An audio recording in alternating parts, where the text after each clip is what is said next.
Elena Ward never imagined her father's death would lead to her standing in a stranger's mansion, wearing a white dress that felt like a funeral shroud.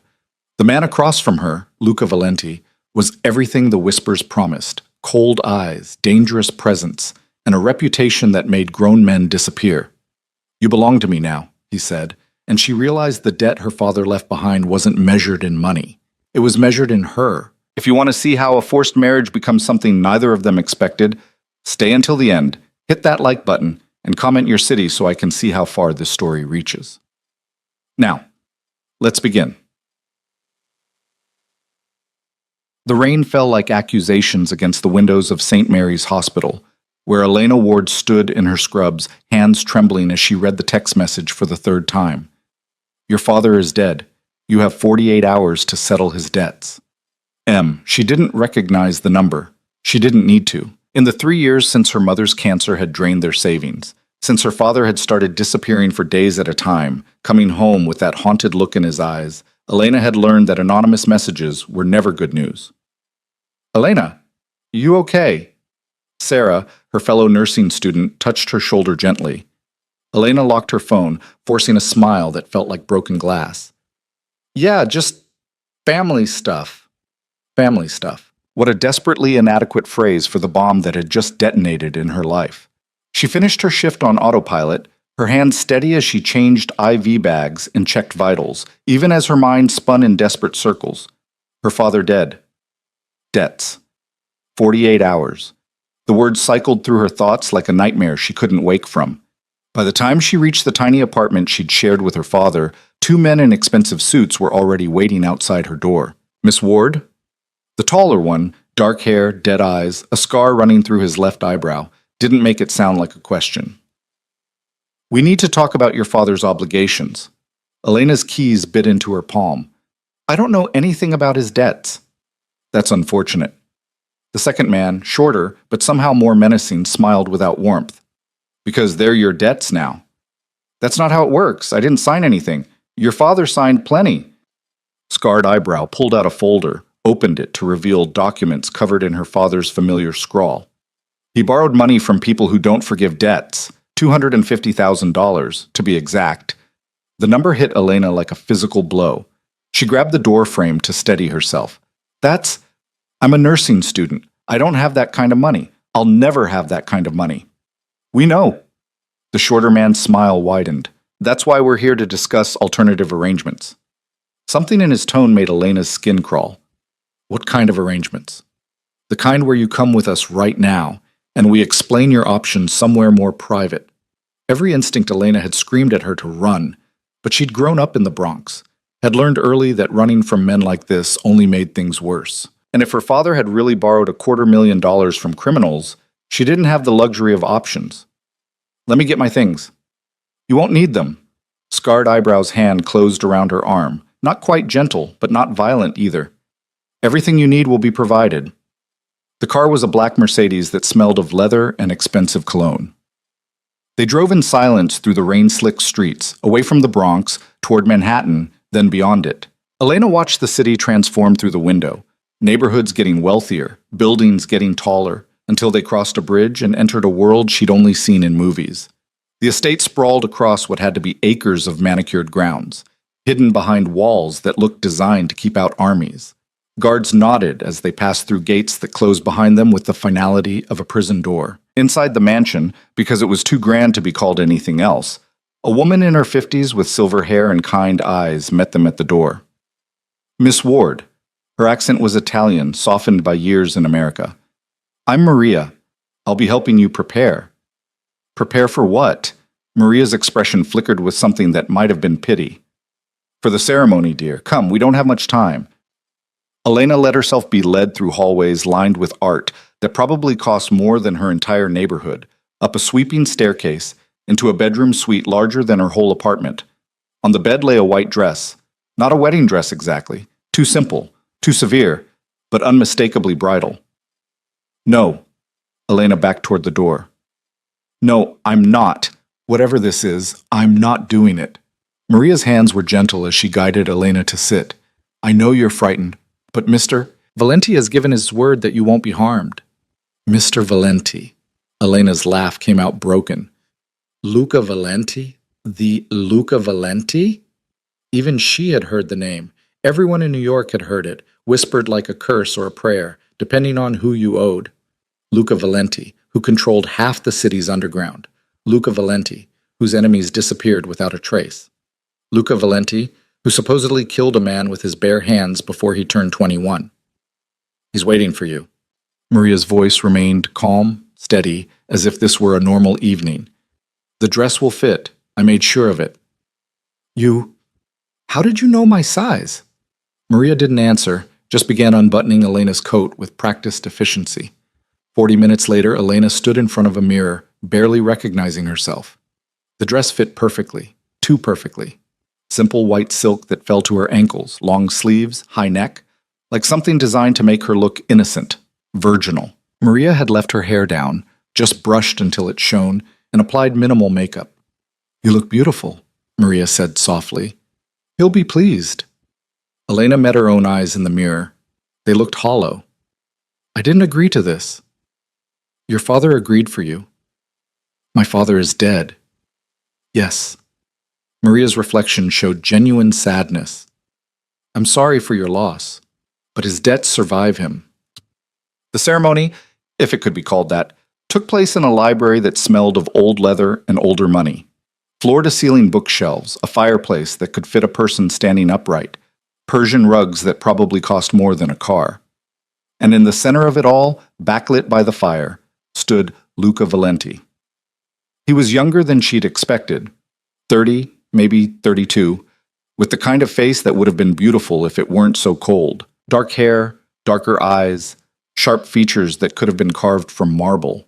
He wore a black suit that fit like sin, and when he turned to look at her, Elena felt the weight of his gaze like a physical touch. Miss Ward, his voice was deeper than she'd imagined, with traces of an accent that matched Maria's. Thank you for coming. The absurdity of that phrase, as if she had had a choice, almost made Elena laugh. I was told I didn't have an option. Something flickered in his expression. There are always options, but some are significantly less pleasant than others. A priest stood near the fireplace, looking deeply uncomfortable. 2 men in suits flanked the doorway. Witnesses, Elena realized.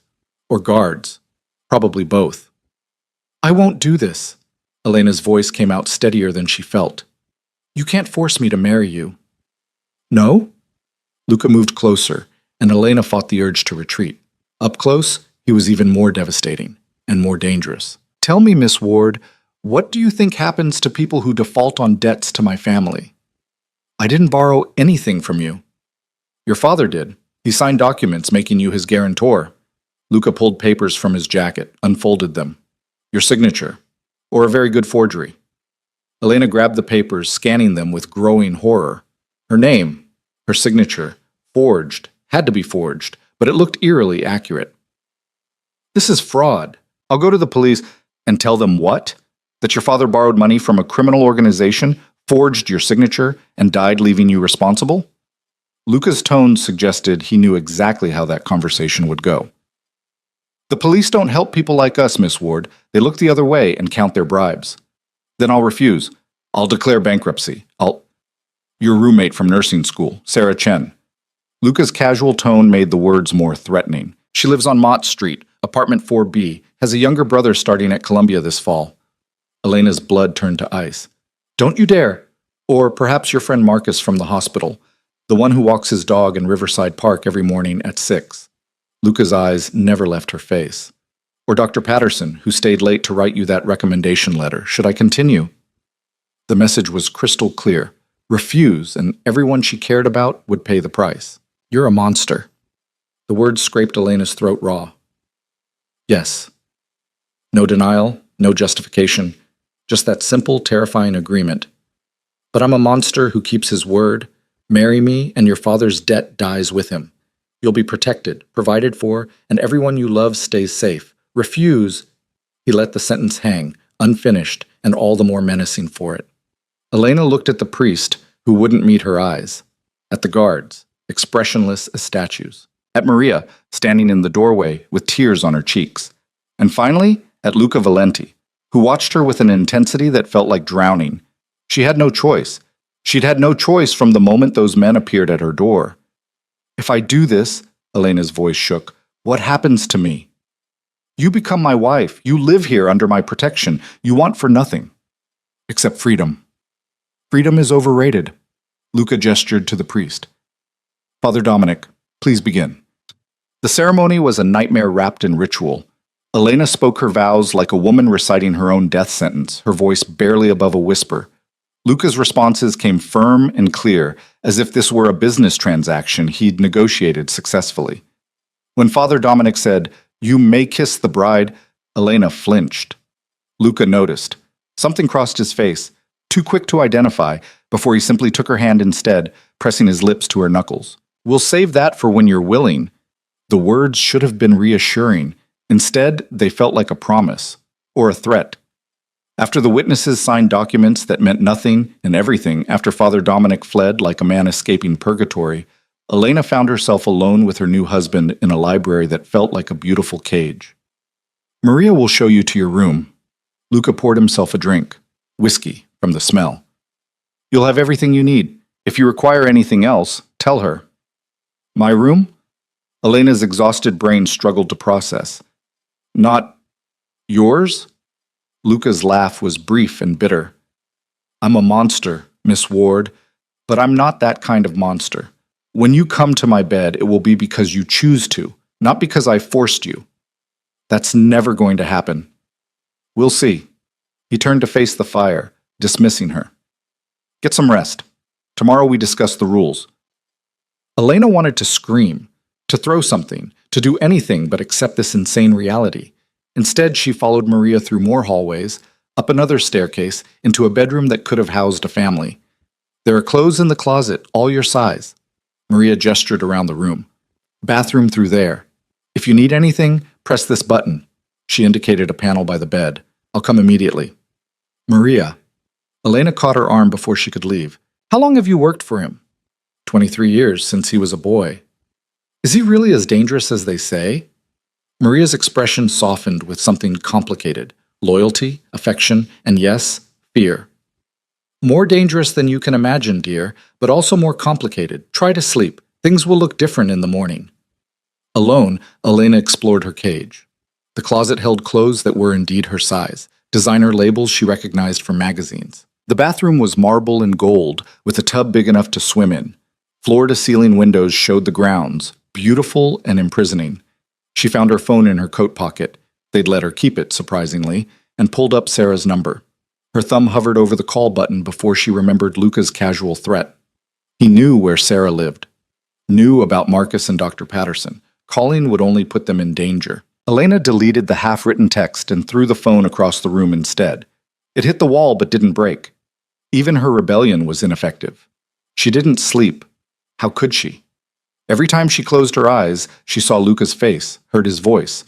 "When you come to my bed, it will be because you choose to." As if choice meant anything in a world where she'd been sold to pay her father's debts. Dawn came gray and cold. Elena watched it through the windows, counting the guards making their rounds. 6 that she could see, probably more hidden. The walls were at least 12 feet high, topped with cameras. Even if she somehow got out of the house, she'd never make it off the grounds. A knock startled her from her calculations. "Come in." Maria entered with a tray, coffee, pastries, fruit that looked too perfect to be real. "Mr. Valenti requests your presence for breakfast in 30 minutes. And if I refuse, he'll come get you himself." Maria set the tray down gently. "I'd recommend not testing him this early. He's less patient before his second espresso." Elena almost laughed at the absurd domesticity of that statement. "Does he have other wives hidden away? Am I joining a collection?" "You're the first." Maria poured the coffee, added cream without asking. "And if Luca has his way, you'll be the only." Something in her tone made Elena look up sharply. What does that mean? But Maria just smiled, sad and knowing, and left Elena alone with her coffee and her questions. 30 minutes later, dressed in jeans and a sweater from the mysterious closet, Elena followed Maria to a breakfast room that overlooked a garden. Luca sat at the head of a table that could seat 20, reading a newspaper and drinking espresso. He looked up when she entered, and Elena hated that her breath caught. In the morning light, dressed more casually in dark slacks and a white shirt, He looked less like a monster and more like a man. A devastatingly attractive man who happened to ruin lives for a living. "Good morning." He gestured to the seat beside him, not at the far end, but within arm's reach. "I hope you slept well." "I didn't sleep at all." "Neither did I." He folded the newspaper, giving her his full attention. "We should discuss expectations." "You mean rules." Yelena sat because standing felt like admitting defeat. "What do you want from me?" "Several things." Luca ticked them off on his fingers. 1. You don't leave the estate without my permission and a security detail. 2. You don't contact anyone from your old life without clearing it through me first. 3. You attend family functions as my wife and present a united front. 4. This is insane, Elena pushed back from the table. You can't keep me prisoner and call it a marriage. I can, and I am. No anger in his voice, just implacable certainty. Your father's debts weren't just to me, Miss Ward. Other families wanted their share of payment. I convinced them to accept this arrangement instead of their preferred methods. What methods? Luca's silence was answer enough. Elena sank back into her chair, nausea rising.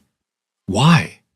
Why would you do this instead of just taking whatever you wanted? Because I wanted you. Simple. Direct. Devastating. I've wanted you for 3 years. The room tilted. What? 3 years ago, you helped my cousin after a car accident, Antonio Russo. You were doing your clinical rotation in the ER, and you stayed 4 hours past your shift making sure he didn't die. Luca's dark eyes held hers, intense and unwavering. You held his hand while they set his broken bones. You talked to him about his family, kept him calm. You probably don't even remember. Elena did remember. A scared kid, maybe 19, bleeding and terrified. She'd held his hand because he'd looked so young, so afraid. Because it was what she'd do for anyone. That's why you married me. Because I was nice to your cousin. That's when I first noticed you. Luca stood, moved to the window, hands in his pockets. I had you investigated, learned everything about you, your mother's illness, your father's descent into gambling, how you worked 2 jobs and still maintained perfect grades, how you volunteered at the children's hospital on Sundays even though you were exhausted. The violation of it, knowing he'd been watching her, learning her, for years, made Elena's skin crawl. That's not love. That's obsession. I never said it was love. He turned to face her, and something in his expression made her breath catch. I said it was want, desire. The first thing I've wanted in a decade that wasn't about power or revenge or obligation. So you bought me. Your father sold you. I simply made the best possible offer. Luca returned to the table, refilled his espresso. I know you hate me right now. That's acceptable. But you will be safe here, protected, cared for. That's more than you had before. I had freedom. You had poverty and debt collectors. You had night shifts and ramen dinners and student loans that would take 20 years to pay off. His tone wasn't cruel, just factual. Now you have security, comfort, a future that doesn't involve working yourself to death. A gilded cage is still a cage. Perhaps.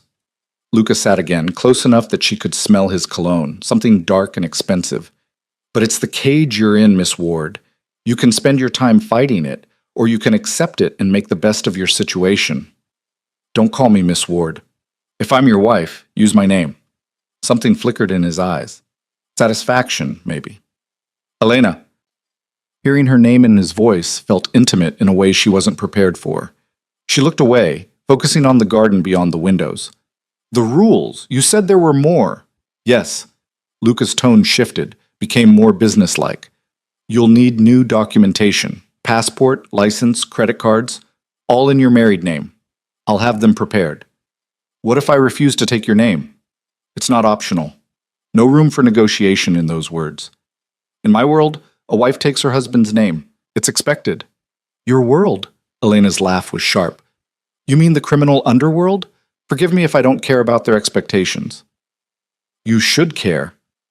Luca's voice dropped, took on an edge that made her look at him. Because the moment you became my wife, you became a target. Every enemy I have will look for ways to hurt me through you. The name change is protection as much as tradition. The weight of that settled over Elena like a shroud. How many enemies do you have? Enough that I employ 40 guards and sleep with a gun under my pillow. He said it casually, as if discussing the weather. But you don't need to worry about that. It's my job to keep you safe. I never asked you to protect me. No. But I'm doing it anyway. Lucas stood again, restless energy evident despite his controlled exterior. Maria will take you shopping this afternoon. You'll need a wardrobe appropriate for your new position. Say yes to whatever she suggests. What if I want to pick my own clothes? Then pick them, but pick expensive ones. A hint of amusement touched his mouth. You're a Valenti now. Dress like it. Elena wanted to argue, to refuse, to do anything but accept this insane reality. But what choice did she have? She was married to a monster, trapped in a mansion, with everyone she loved held hostage to her compliance. So she nodded, and something in Luca's expression softened almost imperceptibly. Good. He pulled out his phone, checked something. I have meetings today. Marco will be stationed outside your room. If you need anything, tell him. A guard. How romantic. A precaution. Luca moved toward the door, then paused. Elena? She hated how her name and his voice made her pulse jump. What? I meant what I said last night. I won't force you. When you come to me, if you come to me, it will be your choice. His dark eyes held hers. But I want you to know that I want you. Very much. And I'm a patient man when something is worth waiting for. He left before she could respond, leaving Elena alone with cold coffee and the terrifying realization that part of her, a small, traitorous part, had felt a flutter of heat at his words. The rest of the day passed in a surreal haze. Maria took her to boutiques in Manhattan where the staff knew her by name, where price tags were removed before purchases were wrapped, where Elena stood like a doll being dressed while strangers evaluated her figure and coloring. Mr. Valenti prefers jewel tones on brunettes, the personal shopper said, holding up an emerald silk blouse, and he appreciates classic styles over trends. The casual way everyone knew Luca's preferences made Elena's skin crawl. How many women had they dressed for him? Was this a routine they'd perfected? How long have you been working for the Valentis? Elena asked Maria as they watched boxes accumulate. Since I was younger than you. Maria examined a cashmere coat critically. Luca's grandfather hired me. I've served 3 generations. And you've seen other women in my position? Maria's hands stilled. No, dear, never. Luca's had companions, certainly. But he's never married. Never brought anyone home like this. Lucky me. More than you know. Maria's voice dropped. The other families wanted you dead, Elena. Your father's debts were that serious. Luca fought for weeks to convince them this was a better solution. Elena stared at her. Why would he do that for someone he barely knows? That's a question only he can answer. Maria selected the coat, handed it to an assistant. But I've known Luca since he was 8 years old. He doesn't do anything without a reason, and he doesn't want what he can't have. That night, Elena ate dinner alone in her room, too exhausted for more confrontations. She tried to read but couldn't focus, tried to sleep but kept seeing Luca's face, hearing his voice. I've wanted you for 3 years. The thought should have terrified her. Instead, it sparked something dangerously close to curiosity. Near midnight, unable to sleep, Elena wandered the hallways. The mansion was different at night. Shadows deeper, sounds amplified. She found herself drawn toward light spilling from beneath the door. She shouldn't have opened it, should have gone back to her room, maintained the distance that kept her safe. But she opened it anyway. Luca sat at a desk in what appeared to be a study, shirt sleeves rolled up, reading glasses perched on his nose. He looked younger like this, less dangerous, more human. He glanced up and something crossed his face when he saw her. Elena, can't sleep? The bed's too big, too quiet. She stepped inside before she could talk herself out of it. What are you reading? Contracts. He removed his glasses and she missed them immediately. Legitimate business, mostly. Do you ever do anything completely legitimate? Not if I can help it. A hint of humor in his voice. Legal businesses are boring. Elena found herself moving closer, drawn despite herself. Maria said you fought the other families to keep me alive. Maria talks too much. Why did you? Luca leaned back in his chair, studying her with those dark, unreadable eyes. Would you believe me if I said I couldn't let you die? No. Smart girl. He stood, and suddenly the space between them felt charged. The truth is, I'm a selfish man. I wanted you, and I take what I want. That's honest, at least. I'm always honest with you. He moved closer, but stopped just outside her personal space. Even when the truth is ugly, Elena should have retreated. Instead, she held her ground. Are you going to kill me eventually, when you get bored? No. Simple, definitive. You're mine now. I protect what's mine. I'm not a possession. No. His hand came up and Elena's breath caught, but he only tucked a strand of hair behind her ear. The touch was gentle, almost tender. You're something far more dangerous than that. What am I? Luca's smile was dark and complicated. We'll both find out. He stepped back, putting distance between them, and Elena felt the loss of his proximity like a physical thing. Go to bed, Elena. It's late.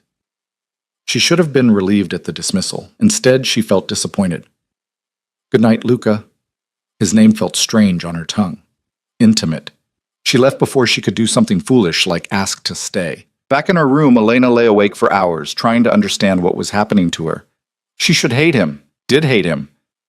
But she was also fascinated, drawn in ways that terrified her. 3 days ago, she'd been a nursing student worried about exams. Now she was married to a mafia boss, living in a mansion, wearing clothes that cost more than her old car. Her life had become unrecognizable, and the most frightening part was the small voice in her head whispering that maybe, just maybe, this cage wasn't the worst place she could have ended up. Elena woke to find sunlight streaming through windows she'd forgotten to close, and the smell of coffee drifting from a tray that hadn't been there when she'd finally fallen asleep. Maria moved quietly near the door, straightening already perfect curtains. How long have you been here? Elena's voice came out rough from too little sleep. Only a few minutes. Mr. Valenti asked me to let you rest. Maria gestured to the tray. He's requested your presence for lunch at 1. That gives you 3 hours. Elena sat up, pulling the sheets around herself even though she was fully dressed in the clothes she'd collapsed in. Does he always monitor my sleep schedule? He monitors everything. Maria's tone suggested this should be obvious. It's how he survived this long. After Maria left, Elena showered in the massive bathroom, trying to wash away the strange dreams that had plagued her few hours of sleep. Dreams where Luca's hands were gentle instead of threatening, where his dark eyes looked at her with something other than possession. Dangerous dreams that left her unsettled and confused. She dressed in dark jeans and a cream sweater from the new wardrobe, refusing to examine why she chose something that complemented her skin tone instead of the first thing she'd grabbed. Her reflection showed shadows under her eyes and a tightness around her mouth that hadn't been there a week ago. A week? That's all it had been since her father died. 7 days since her life had imploded. The knock came at 12:30. Not Maria this time, but Marco. The guard Luca had mentioned. He was perhaps 40, with silver threading his dark hair and the kind of face that had seen too much violence to ever look truly peaceful. Mrs. Valenti. He nodded respectfully. I'll escort you to lunch. Mrs. Valenti. The name felt like wearing someone else's skin. Just Elena is fine. Mr. Valenti prefers we use proper forms of address. Marco's expression suggested this wasn't negotiable. This way, please. The dining room was different from breakfast. Smaller, more intimate, with French doors opening onto a terrace. Luca stood near the windows, phone pressed to his ear, speaking rapid Italian. He looked different in daylight, less like the dangerous stranger from their wedding and more like a businessman conducting deals, until you looked at his eyes and remembered what kind of deals he made. He ended the call when he saw her, sliding the phone into his pocket. Elena, thank you for joining me. Did I have a choice? You always have choices. He pulled out a chair for her, the gesture oddly courteous from a man who'd bought her like property. The question is whether you're willing to accept the consequences. Elena sat because standing felt like giving him ground. What happens if I refuse to have lunch with you? I eat alone and spend the afternoon wondering what I did wrong. Luca took the seat across from her, close enough that she could see the faint scar along his jawline she'd missed before. Then I probably brood, which makes everyone's day more difficult. The unexpected honesty startled a laugh out of her. You admit to brooding? I'm Italian. We're professionally dramatic. Something almost playful flickered in his expression. My cousin Antonio says I could give opera singers lessons in suffering. Antonio, the boy she'd helped 3 years ago, the reason Luca claimed to have noticed her. How is he, your cousin? Married, 2 kids, living in Boston, running a restaurant that actually makes money legally. Luca poured wine, red, rich, probably older than she was. He asks about you sometimes, wants to know if you're happy. What do you tell him? That you're adjusting. Luca's dark eyes held hers. Are you? Adjusting? Elena thought about lying, then decided she was too tired for games. I don't know what I am. 3 days ago, I was worried about passing my pharmacology exam. Now I'm married to a stranger and living in a mansion with armed guards. Adjusting seems like an inadequate word. What word would you use? Surviving? Something crossed Luca's face. Too quick to identify, but it might have been regret. I'm sorry it has to be this way. Are you? Elena leaned forward. Because from where I'm sitting, you orchestrated all of this. My father's debts, the forced marriage, the threats against my friends. You wanted this. I wanted you. He didn't flinch from her accusation. The circumstances were your father's creation, not mine. I simply saw an opportunity and took it. That doesn't make it less wrong. No. Luca sipped his wine, watching her over the rim. But it makes it necessary. Your father borrowed from 5 different families, Elena. When he died, they all wanted payment. The Russos suggested selling you to a brothel in Eastern Europe. The Castellanos wanted to make an example, kill you publicly to discourage other debtors from dying conveniently. I convinced them this marriage served everyone's interests better. The casual way he discussed her potential murder made Elena's stomach turn. So I should be grateful? You should be alive. No anger in his tone, just implacable fact. Everything else is negotiable. Maria arrived with lunch, pasta that smelled incredible, and made Elena realize she hadn't eaten since yesterday. They ate in silence for several minutes, Elena trying to reconcile the man who'd threatened everyone she loved with the one who noticed she was hungry and made sure she was fed. I want to go back to school. The words came out before she'd fully formed the thought. Finish my nursing degree. Luca set down his fork carefully. No. You said I had choices. I said you had choices with consequences.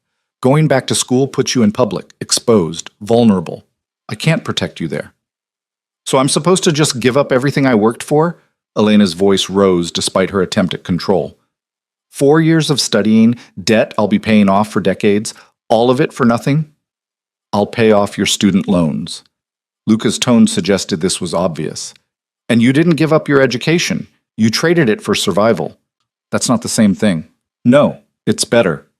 He refilled her wine despite her not having touched it. You wanted to be a nurse to help people. I can give you opportunities to do that without risking your life. What opportunities? I fund several clinics in neighborhoods the city has forgotten. They need qualified staff who understand discretion. Luca's expression remained neutral, but something in his voice suggested this mattered to him. You could work there, make a difference where it actually counts. Elena stared at him. You run free clinics? I run a lot of things. A hint of amusement touched his mouth. Some of them are even legal. The clinics serve communities that can't afford regular health care. They ask no questions and report nothing. Perfect for people who can't risk official channels. You mean criminals? I mean immigrants without papers, abuse victims hiding from partners, addicts trying to get clean without going on record, children whose parents fear deportation. Luca's gaze never wavered. Yes, sometimes criminals, but mostly just people the system has failed. It was so unexpected, this glimpse of something almost noble beneath the monster, that Elena didn't know how to respond. Why would you do that? Because I grew up in those neighborhoods. I know what it's like to need help and have nowhere to turn. He stood, moved to the window. My mother died of an infection that antibiotics would have cured. She was too afraid to go to a hospital because we were here illegally. I was 12. The rawness in those words hit Elena like a physical blow. I'm sorry. Don't be. It taught me that power without purpose is just cruelty. Luca turned to face her. I'm not a good man, Elena, but I try to be useful to people who have no other options. Before Elena could respond, his phone buzzed. Luca checked it, and his entire demeanor shifted, shoulders tensing, jaw tightening, eyes going cold and flat. I have to handle something. He was already moving toward the door. Stay in the house. Marco will be nearby. What's wrong? Nothing you need to worry about. But the way his hand moved to his waistband, where Elena now noticed the slight bulge of a concealed weapon, suggested otherwise. I'll be back for dinner. He left before she could ask more questions, and Elena was alone with half-finished pasta and a head full of contradictions. A man who threatened her friends but funded free clinics, who'd forced her into marriage but refused to touch her without consent, who spoke of his mother's death with raw grief decades old. She was starting to understand what Maria meant about him being complicated.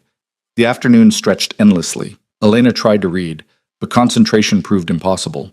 She attempted to sketch, an old hobby from before life got too busy for luxuries like art, but her hands shook too much for clean lines. Finally, she gave up and wandered the mansion, mapping her beautiful prison. The library was 3 stories of books in a dozen languages. The music room held a grand piano and instruments she couldn't name. The gym looked like something from a luxury hotel, all gleaming equipment and floor-to-ceiling mirrors. Everywhere she went, she felt the weight of cameras watching, guards tracking her movements. She found Maria in a sitting room, mending what looked like an expensive shirt with careful, precise stitches. "Is that Luca's?" Elena gestured to the shirt. "Yes.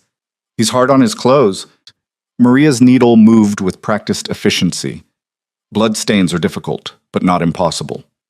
The casual mention of blood made Elena's stomach clench. "Does that happen often?" "Often enough." Maria glanced up, expression softening. "Don't look so worried. Most of it isn't his." "That's not as reassuring as you think it is." Maria set aside her mending, patting the seat beside her. "Sit. You look like you need to talk." Elena sat, surprised by how much she did need exactly that. "How do you do it? Work for him, knowing what he does?" "The same way you'll learn to live with him, by understanding that people are more than their worst actions." Maria's voice carried the weight of years. "Luca's done terrible things. He'll do more terrible things, but he's also the man who paid for my daughter's cancer treatment when insurance refused, who found my nephew a job when no one else would hire an ex-convict, who cried at his grandfather's funeral like a lost child. That doesn't excuse—" "No, it doesn't." Maria met Elena's eyes steadily. "But it means he's human, capable of both cruelty and kindness. And if you're going to survive here, you need to see both sides, not just the monster he shows the world." "What if I don't want to see anything but the way out?" Maria's smile was sad. "Then you'll miss the man standing in front of the exit, blocking it with his body because he can't bear to let you go." Before Elena could process that cryptic statement, raised voices echoed from somewhere below. Men shouting, the sharp crack of something breaking. Maria stood quickly, tension replacing her earlier calm. "Stay here." "What's happening?" "Just stay here, Elena." Maria moved toward the door, then paused. "And lock this behind me." The moment Maria left, Elena did exactly what she'd been told not to. She followed. The voices led her to a room she hadn't explored yet, down a hallway lined with portraits of stern-faced men who shared Luca's dark eyes and sharp features.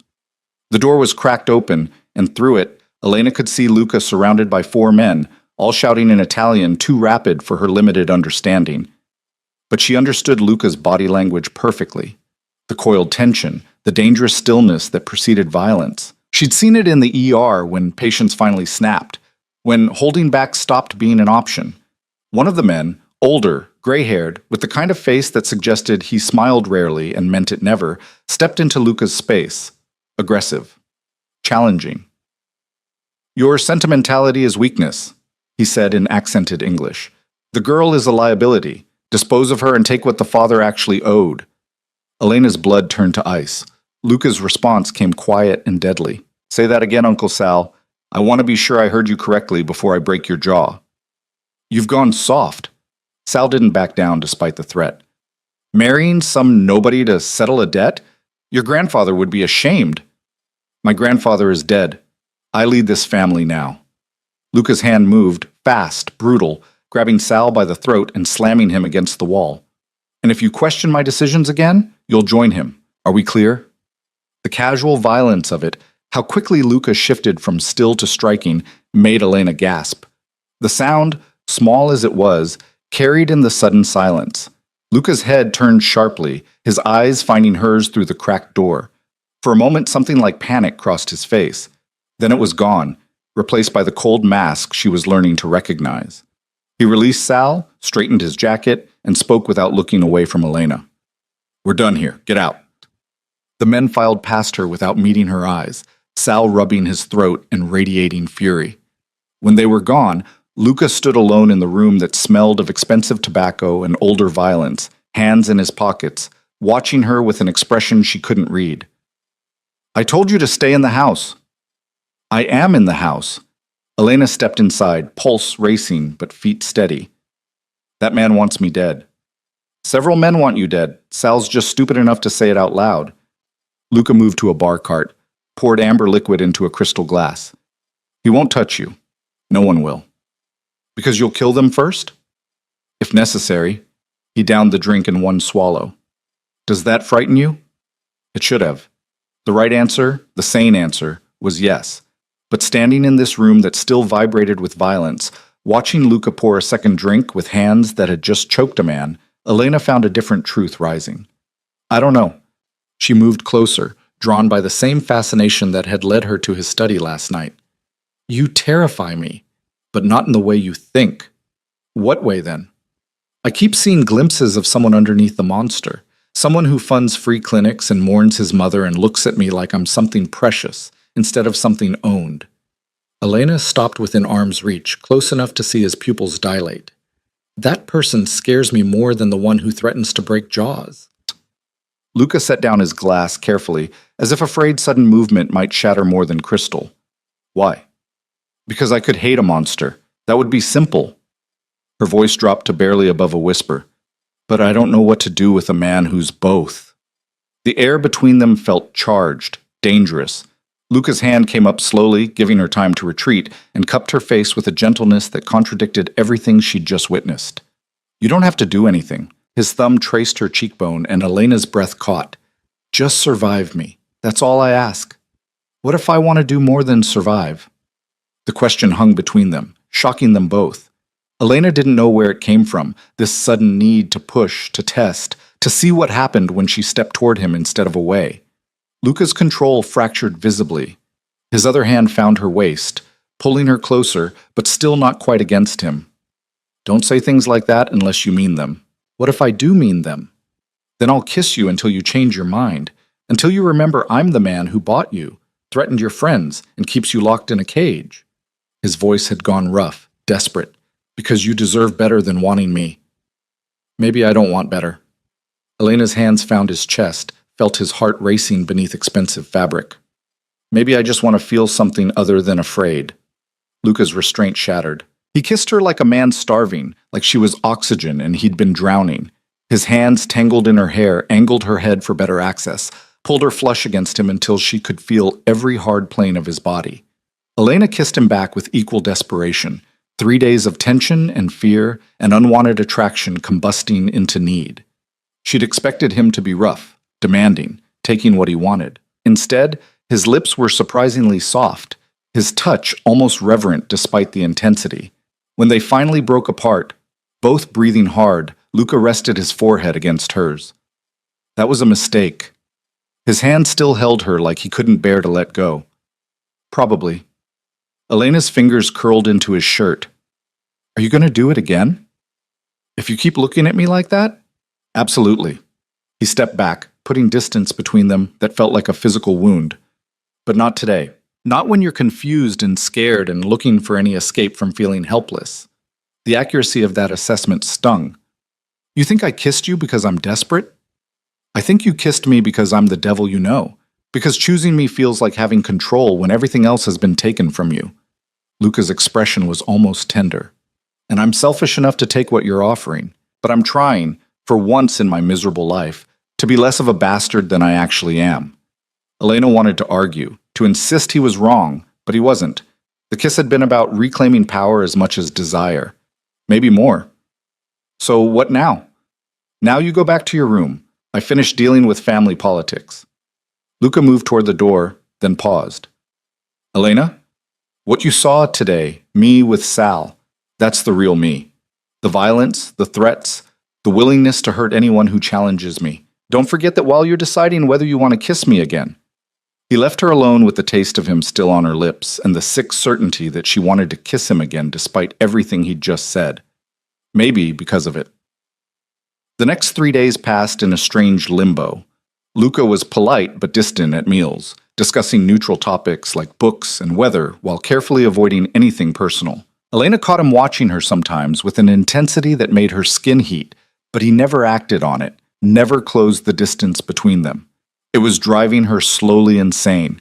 She threw herself into exploring the estate, mapping every room and hallway, cataloging exit points, even though she knew escape was impossible. The grounds were equally magnificent and imprisoning.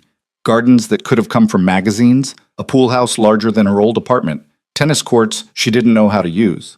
On the fourth day, Maria found her in the library, pretending to read while actually watching the driveway for Luca's return from whatever business kept him away for hours. He'll be back soon. Maria's knowing tone made Elena blush. He never stays away from dinner. I wasn't waiting for him. Of course not. Maria sat beside her, smoothing her skirt. Elena, can I give you some advice? Can I stop you? Maria smiled. Luca's been alone a long time. Not lonely. He's too proud for that. But alone. Keeping everyone at a distance because closeness means vulnerability, and vulnerability means death in his world. I'm not sure what you want me to say. I want you to understand that whatever you two are doing, this careful dance around each other, it's unfamiliar territory for him. He doesn't know how to want someone without consuming them, doesn't know how to love without destroying. Maria's hand covered Elena's. Be patient with him, but also don't let him bully you into believing you're less than you are. How do I do both those things? Carefully. Maria stood, headed for the door.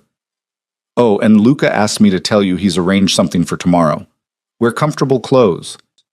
What kind of something? But Maria just smiled and disappeared, leaving Elena more confused than ever. The next morning, Luca appeared at her door dressed casually, in dark jeans and a black sweater that made his eyes look impossibly darker. Ready? For what? You said you wanted to help people. Come on. He led her to a car, one of the less conspicuous ones. Just a nice sedan instead of the obviously armored SUVs. Marco drove while Luca sat beside Elena in the back, close enough that she could smell his cologne but not quite touching. They drove deeper into the city, past the neighborhoods she'd known, into areas where buildings wore their age and poverty like scars. When they finally stopped, it was in front of a nondescript brick building with a small sign, St. Anthony's Community Health Center. This is one of the clinics I mentioned. Luca opened her door, offered his hand. I thought you might want to see it. Inside, the clinic bustled with activity.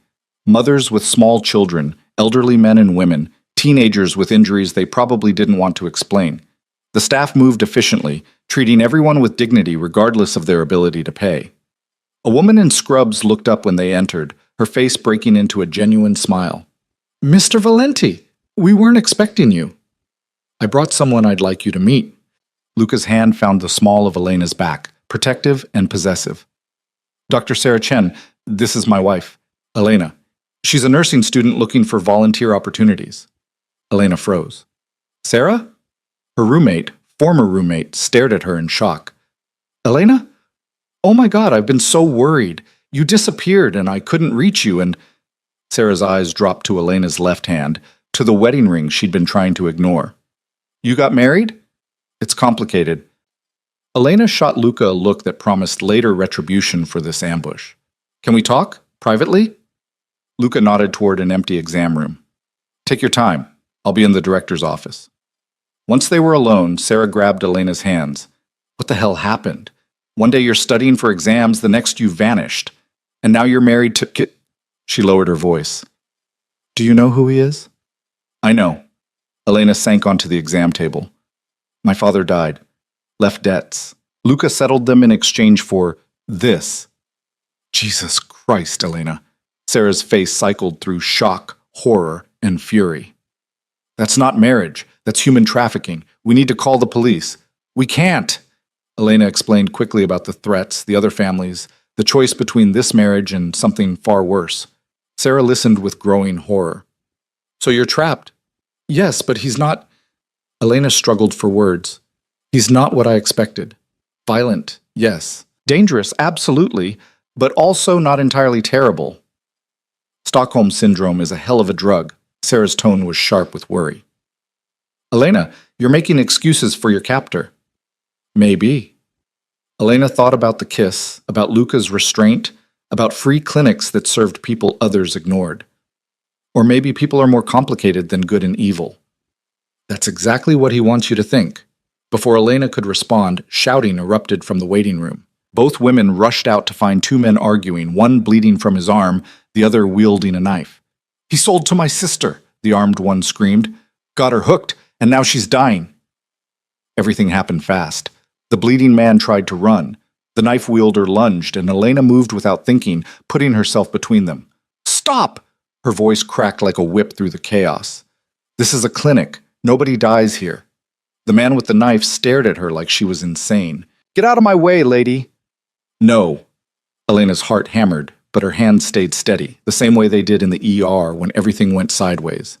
"You want revenge? Fine. But not here. Not in front of these kids." She gestured to the terrified children huddled with their mothers, and something in the man's face crumpled. "He killed her, my sister." "Then call the police. Let them handle it." Elena kept her voice calm, soothing. "Don't become a murderer because of what he did. The police don't care about people like us." "Maybe not, but I do." Elena took a careful step forward. "Let me treat your friend's arm. Then you can both leave and figure out what justice looks like. But put down the knife first." For a moment, the man teetered on the edge of violence. Then Luca appeared beside Elena, moving with that liquid grace that preceded devastation. "She asked you nicely." His voice was quiet, deadly.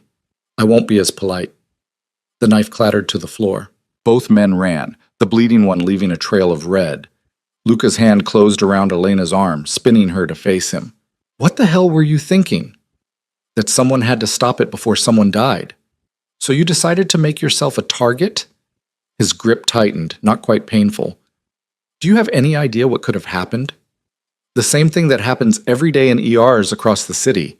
Elena jerked free. "I'm a nurse, Luca. This is what I do." "Not anymore." His eyes blazed with fury and fear. "You're my wife now. That means what? I stop helping people because it's dangerous. I lock myself in your mansion and become some ornament you take out for parties?"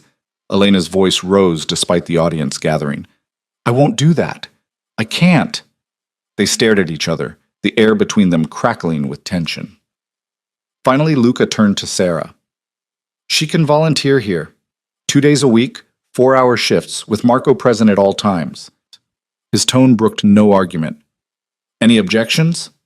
Sarah looked between them, clearly torn between professional gratitude and personal concern. "No objections." "Good." Luca's hand found Elena's again, gentler this time. "We're leaving, now." In the car, Elena waited for the explosion. Instead, Luca sat in rigid silence, jaw clenched, hands fisted on his thighs. The tension radiated off him in waves. "I'm sorry I scared you." Elena spoke softly, "but I meant what I said. I need this. Need to feel useful." "You almost died." "I've almost died before. Hazard of emergency medicine." "That was before you were mine." Luca finally looked at her, and the raw emotion in his eyes stole her breath. "I can't watch you put yourself in danger, Elena. I'll lose my mind." "Then don't watch. Trust me to do my job." "Trust." He laughed, bitter and broken. "Do you know how many people I trust? 4. My cousin Antonio, Maria, Marco, and the accountant who's been with my family for 40 years. That's it. That's my entire list." "Maybe I could be number 5. Luca's hand cupped her face, thumb tracing her lower lip. "You already are. That's the problem." He kissed her then, desperate and claiming, and Elena kissed him back with equal fervor. This time, there was no question of control or escape, just raw need, and the terrifying recognition that she was starting to care for this complicated, violent, impossible man. When they finally pulled apart, both breathing hard, Luca rested his forehead against hers. 2 days a week, 4 hours. Marco never leaves your side. His voice was rough. "Those are my terms. Deal." And Elena? His eyes held hers. "If you ever put yourself between a knife and another person again, I'll lock you in the estate for a month. Clear?" "Crystal." She couldn't quite suppress her smile. "You're kind of adorable when you're terrified." "I'm never adorable. I'm menacing and dangerous." "Sure you are." Elena kissed him again, quick and sweet. "My menacing, dangerous husband who runs free clinics and has a whole list of 4 people he trusts." Luca groaned. "I'm never telling you anything again." But his arms stayed wrapped around her, and Elena thought maybe, just maybe, she was starting to understand what Maria meant about seeing both sides of him. The weeks that followed fell into an unexpected rhythm. Elena volunteered at the clinic every Tuesday and Thursday, with Marco shadowing her like a well-dressed ghost. The patients learned to ignore him, though the staff never quite relaxed around his constant presence. Sarah remained wary but professional, watching Elena with concerned eyes that asked questions she couldn't answer. At home, and Elena had started thinking of the estate that way, which terrified her, she and Luca circled each other like planets caught in gravity's pull. They ate meals together, discussed books and current events, played chess in the evenings where Elena won more often than Luca seemed to expect. He kissed her goodnight at her bedroom door, but never pushed for more, his restraint both frustrating and oddly comforting. "You're different with her," Maria observed one afternoon, catching Elena in the hallway outside Luca's study. "Softer." "I don't feel soft." Elena adjusted the books she'd borrowed from the library. "I feel confused." "That's normal when you're falling in love with someone you're supposed to hate." "I'm not." But Elena couldn't finish the denial, because it rang hollow even to her own ears. "It's only been 3 weeks. Luca knew he wanted you after one conversation in an ER. Maria's smile was knowing. Time doesn't matter when the heart recognizes its match. "That's not love. That's obsession." "Can it be both?" Maria touched Elena's cheek gently. "Be careful with him, dear. He's not used to having something precious that he can't control. It makes him dangerous in new ways."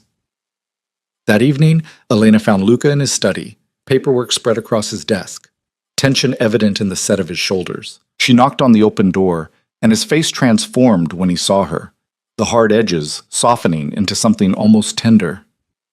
"Come in." He set aside whatever he'd been reading. "How was the clinic?" "Good. We treated 42 patients today."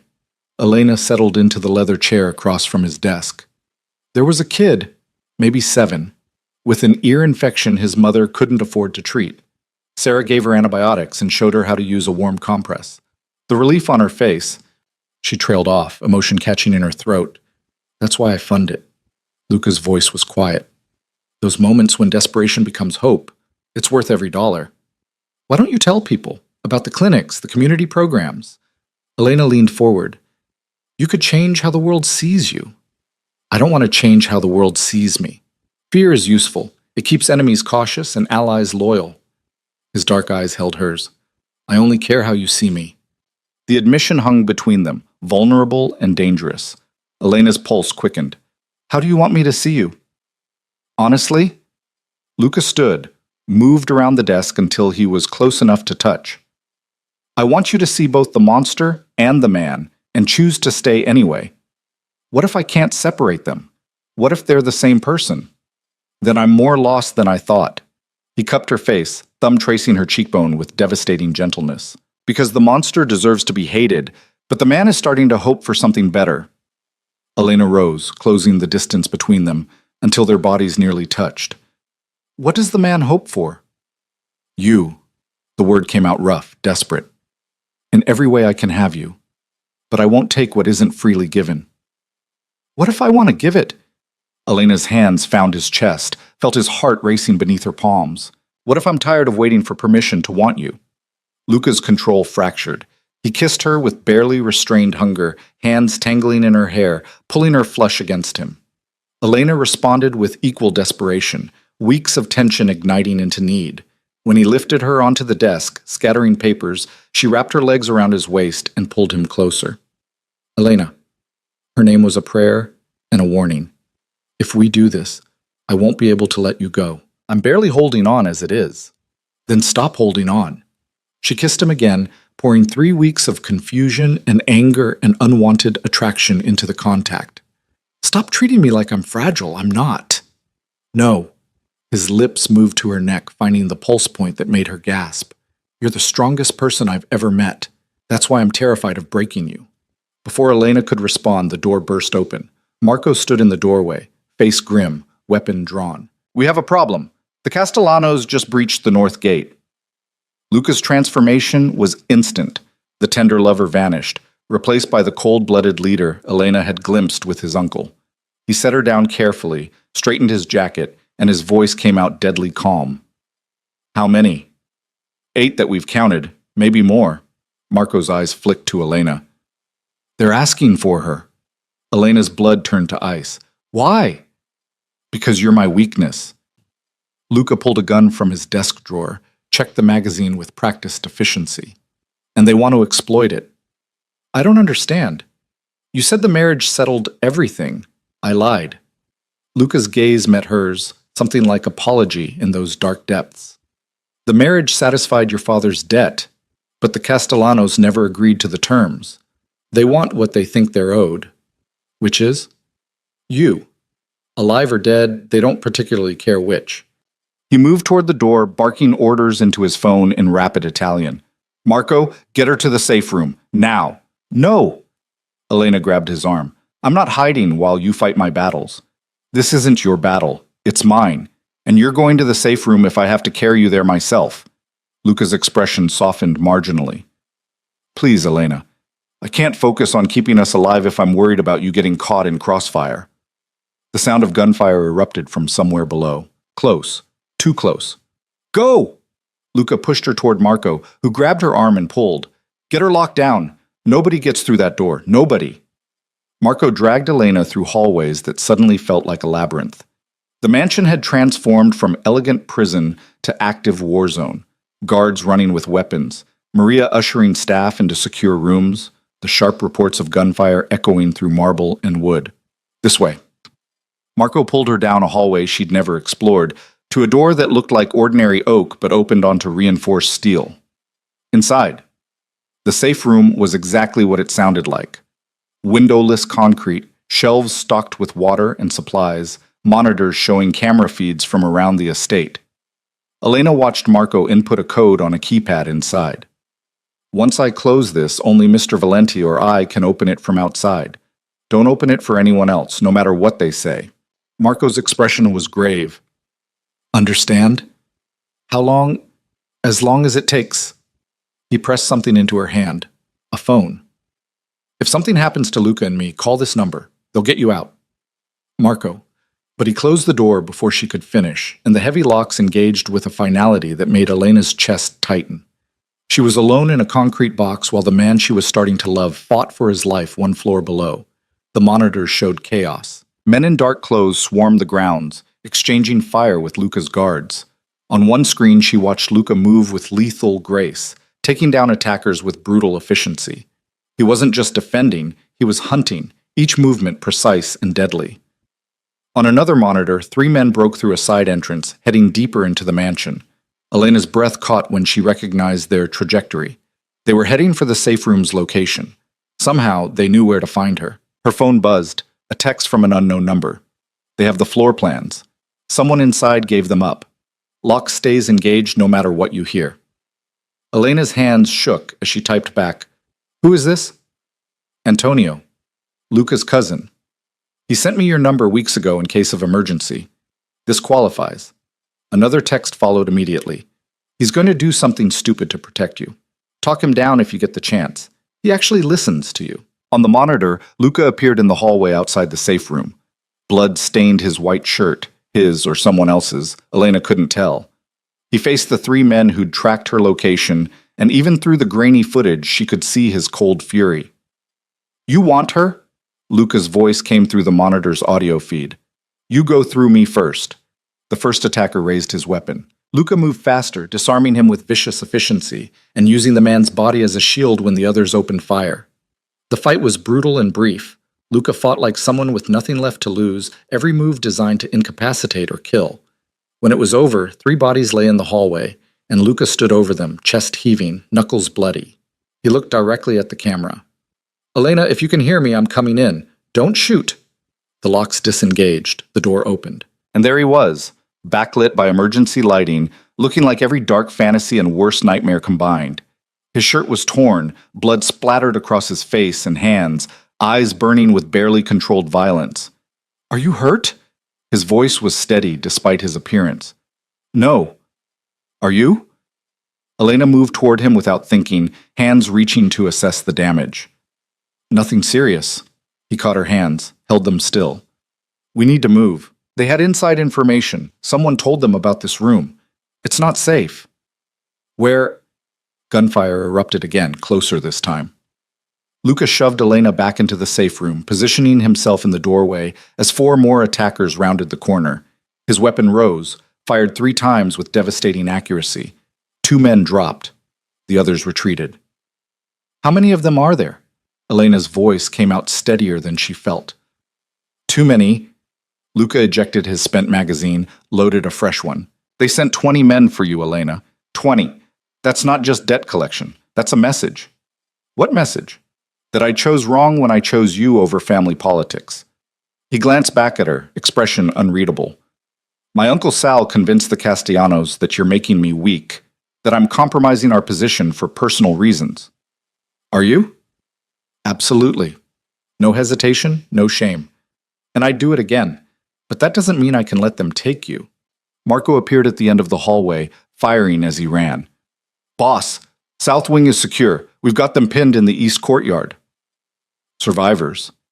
3 of theirs. All of ours are alive, some wounded. Marco's gaze swept the hallway's carnage without reaction. What do you want to do with the prisoners? Luca's jaw tightened. I'll handle it. Get Elena somewhere actually safe.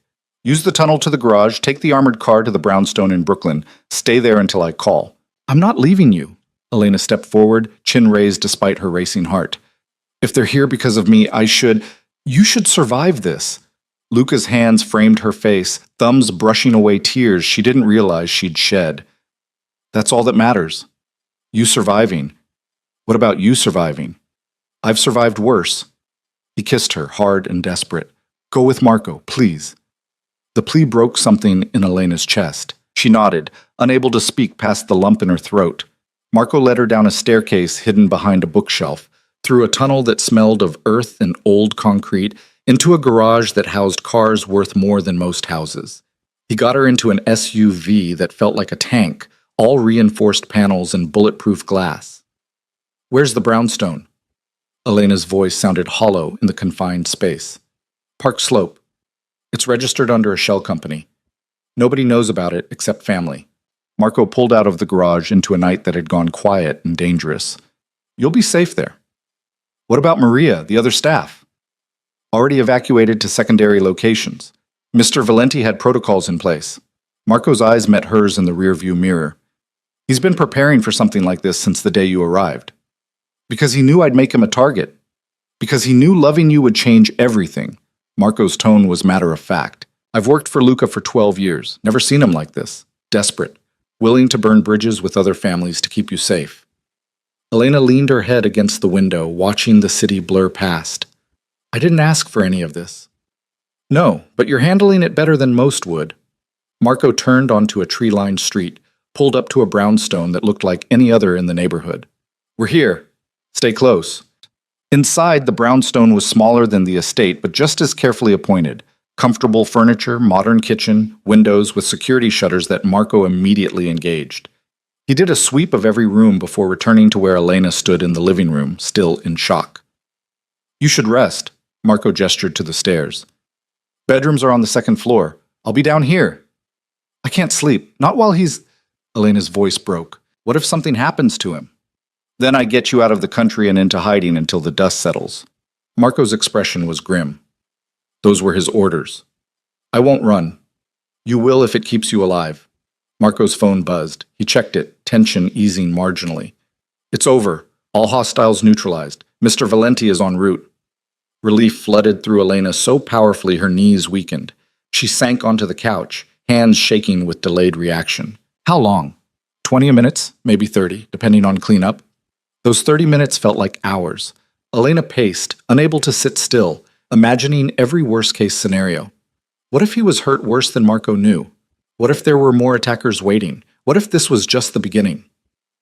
When the door finally opened, Elena ran without thinking, throwing herself at Luca with enough force to make him stagger. His arms came around her immediately, holding her so tightly she could barely breathe. I'm okay. His voice was rough in her ear.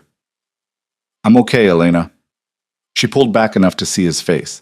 Someone had cleaned the blood off, but bruises were already forming, and he moved stiffly in a way that suggested cracked ribs. You're hurt. I've had worse. Luca cupped her face, eyes searching hers with desperate intensity. Are you all right? Did anyone touch you? I'm fine. Marco got me out before. Elena's breath caught on a sob she'd been holding back. There were so many of them, and you just stood there in the hallway like you were daring them to shoot you. I would have died before letting them reach you. Simple. Absolute. Terrifying in its sincerity. Do you understand that?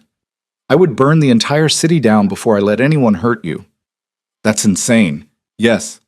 Luca's laugh was broken. I told you I wasn't good for you. Tonight just proved it.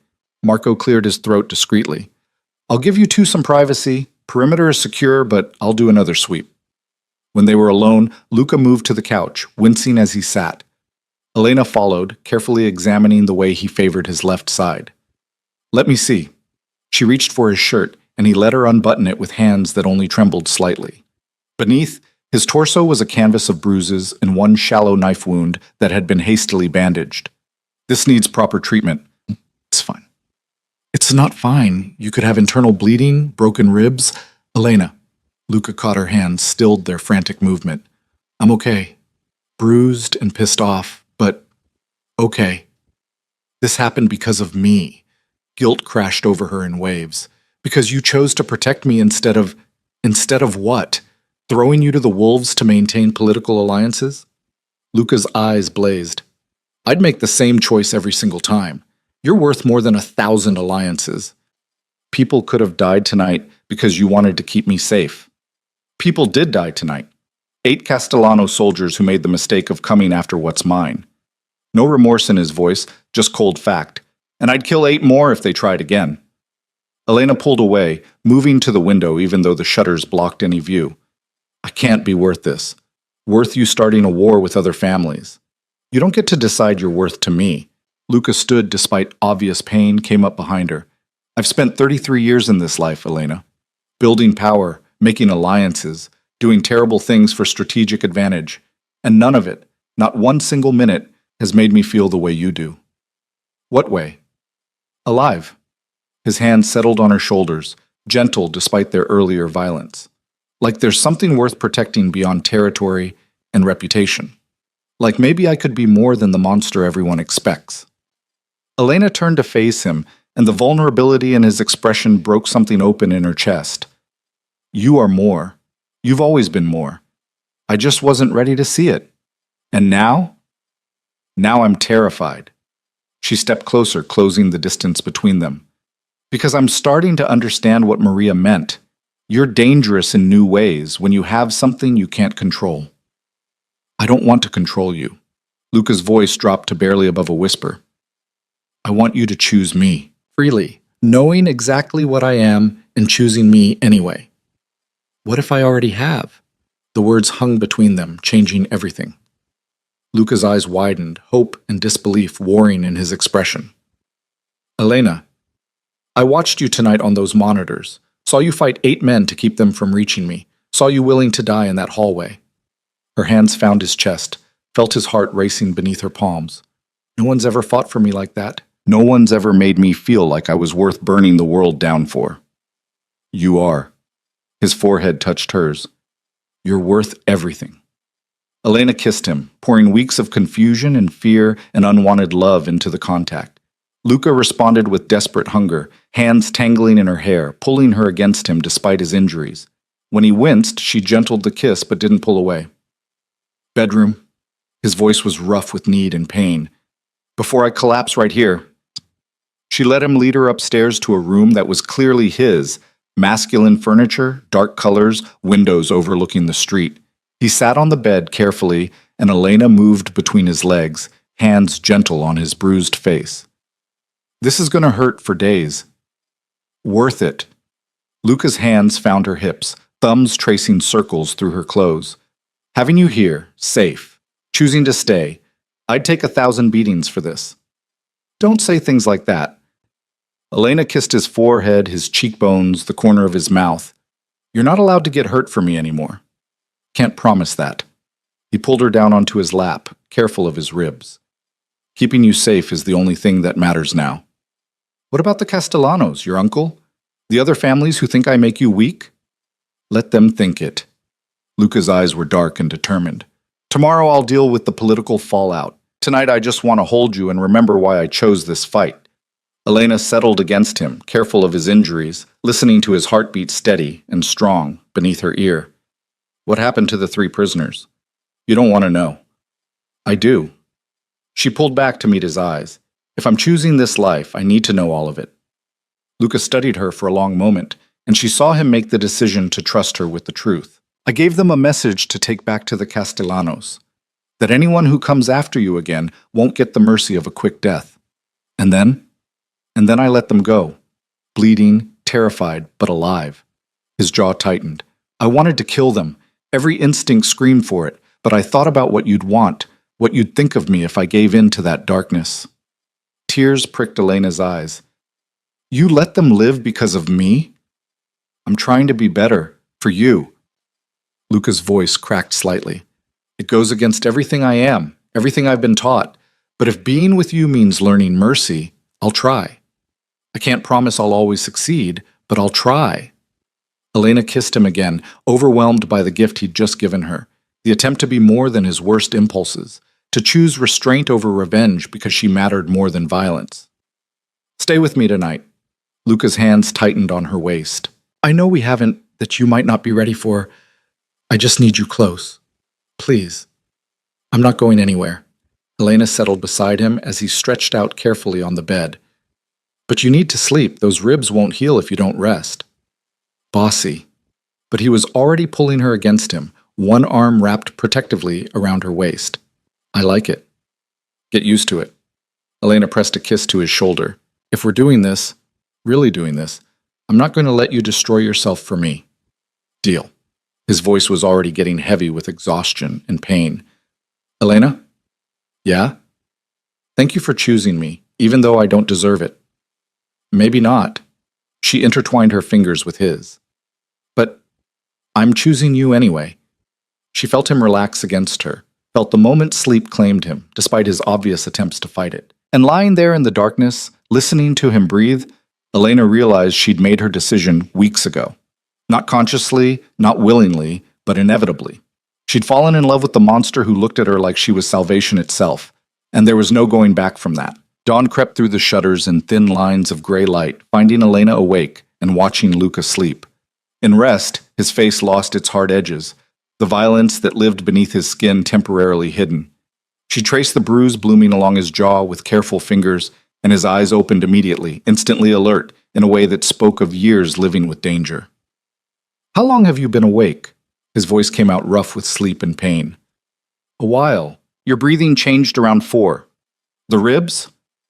Elena's hand moved to his side, gentle over the bandage she'd insisted on replacing properly last night. Hurts like hell, but I've had worse. Luca caught her hand, pressed a kiss to her palm. You stayed. You asked me to. I know, but I half expected to wake up alone anyway. His dark eyes searched hers. Thank you. Before Elena could respond, Marco's voice carried up the stairs. Boss, we've got company. Antonio just pulled up. Luca was moving before the words fully registered, every line of his body shifting from vulnerable to dangerous. He was on his feet despite obvious pain, reaching for the weapon he'd left on the nightstand. Did you call him? No, but he texted me last night during the attack. Elena showed him her phone. Said you'd do something stupid to protect me. Something flickered in Luca's expression, amusement mixed with resignation. He's not wrong. He pulled on a shirt, wincing as the movement pulled at his ribs. Come on, if Antonio drove from Boston at this hour, something's wrong. Downstairs, Antonio Russo looked nothing like the scared kid Elena remembered from the ER 3 years ago. He'd grown into his features, filled out with muscle, but his eyes held the same warmth that had made her want to help him that night. He stood when they entered, his gaze moving between Luca and Elena with open curiosity. So it's true. You actually married her. Antonio's voice carried notes of wonder and concern. Luca, what the hell are you thinking? Good morning to you too, cousin. Luca moved to the coffee maker, his stiff movements betraying his pain. Why are you here? Because the entire Eastern Seaboard is talking about how Luca Valenti went to war with the Castellanos over a girl. Antonio's expression turned serious. Uncle Sal is calling an emergency family meeting. He's pushing for a vote of no confidence in your leadership. The coffee mug Luca had been reaching for froze mid-air. When? Tonight. At the estate. Antonio glanced at Elena, then back to Luca. He's arguing you've compromised family security for personal reasons. That last night's attack proves you're too emotionally involved to lead effectively. He's not wrong. Luca poured coffee with steady hands despite the bombshell. I'm compromised. I chose her safety over strategic alliance. I'd do it again. That's not the defense you should be leading with. Antonio accepted the coffee Luca offered. You need to show strength, not sentiment. Remind them that you've tripled our legitimate revenue, expanded territories without bloodshed, and maintained peace for 5 years before this. None of that matters if they think I'm weak. Luca leaned against the counter, and Elena saw him calculating, strategizing. Sal's been waiting for an excuse to challenge me since my grandfather died. This just gave him ammunition. Elena had been silent, trying to process the implications. Now she stepped forward. What happens if he wins this vote? Both men looked at her, and she saw the answer in their faces before they spoke. He becomes head of the family, Antonio said quietly, and his first act will be eliminating what he sees as Luca's weakness. Me. The word tasted like ash. He'll kill me. He'll try. Luca's voice was cold steel. But I'll burn the family to the ground before I let that happen. You can't. Elena moved to him, hands finding his despite the audience. If you destroy everything you've built for me, you'll resent it eventually. Resent me. Never. His fingers tightened on hers. You don't understand, Elena. I spent 15 years clawing my way to the top of this family. 15 years of violence and compromise and becoming the monster they needed. And in 3 weeks, you've made me remember what it's like to be human. I won't give that up. I won't give you up. Then fight smart, not desperate. Antonio set down his coffee. Show the family that choosing Elena was strategic, not emotional. That she makes you stronger, not weaker. How? Luca's laugh was bitter. She nearly died last night because of me. How is that strength? Because you won. Antonio's voice carried conviction. 8 Castellano soldiers came for her, and all 8 left in body bags. You defended what's yours without losing a single man. That's not weakness. That's dominance. Elena watched Luca process this, saw the moment strategy overcame emotion. His shoulders straightened despite the pain, his expression shifting into something calculating and cold. You're right.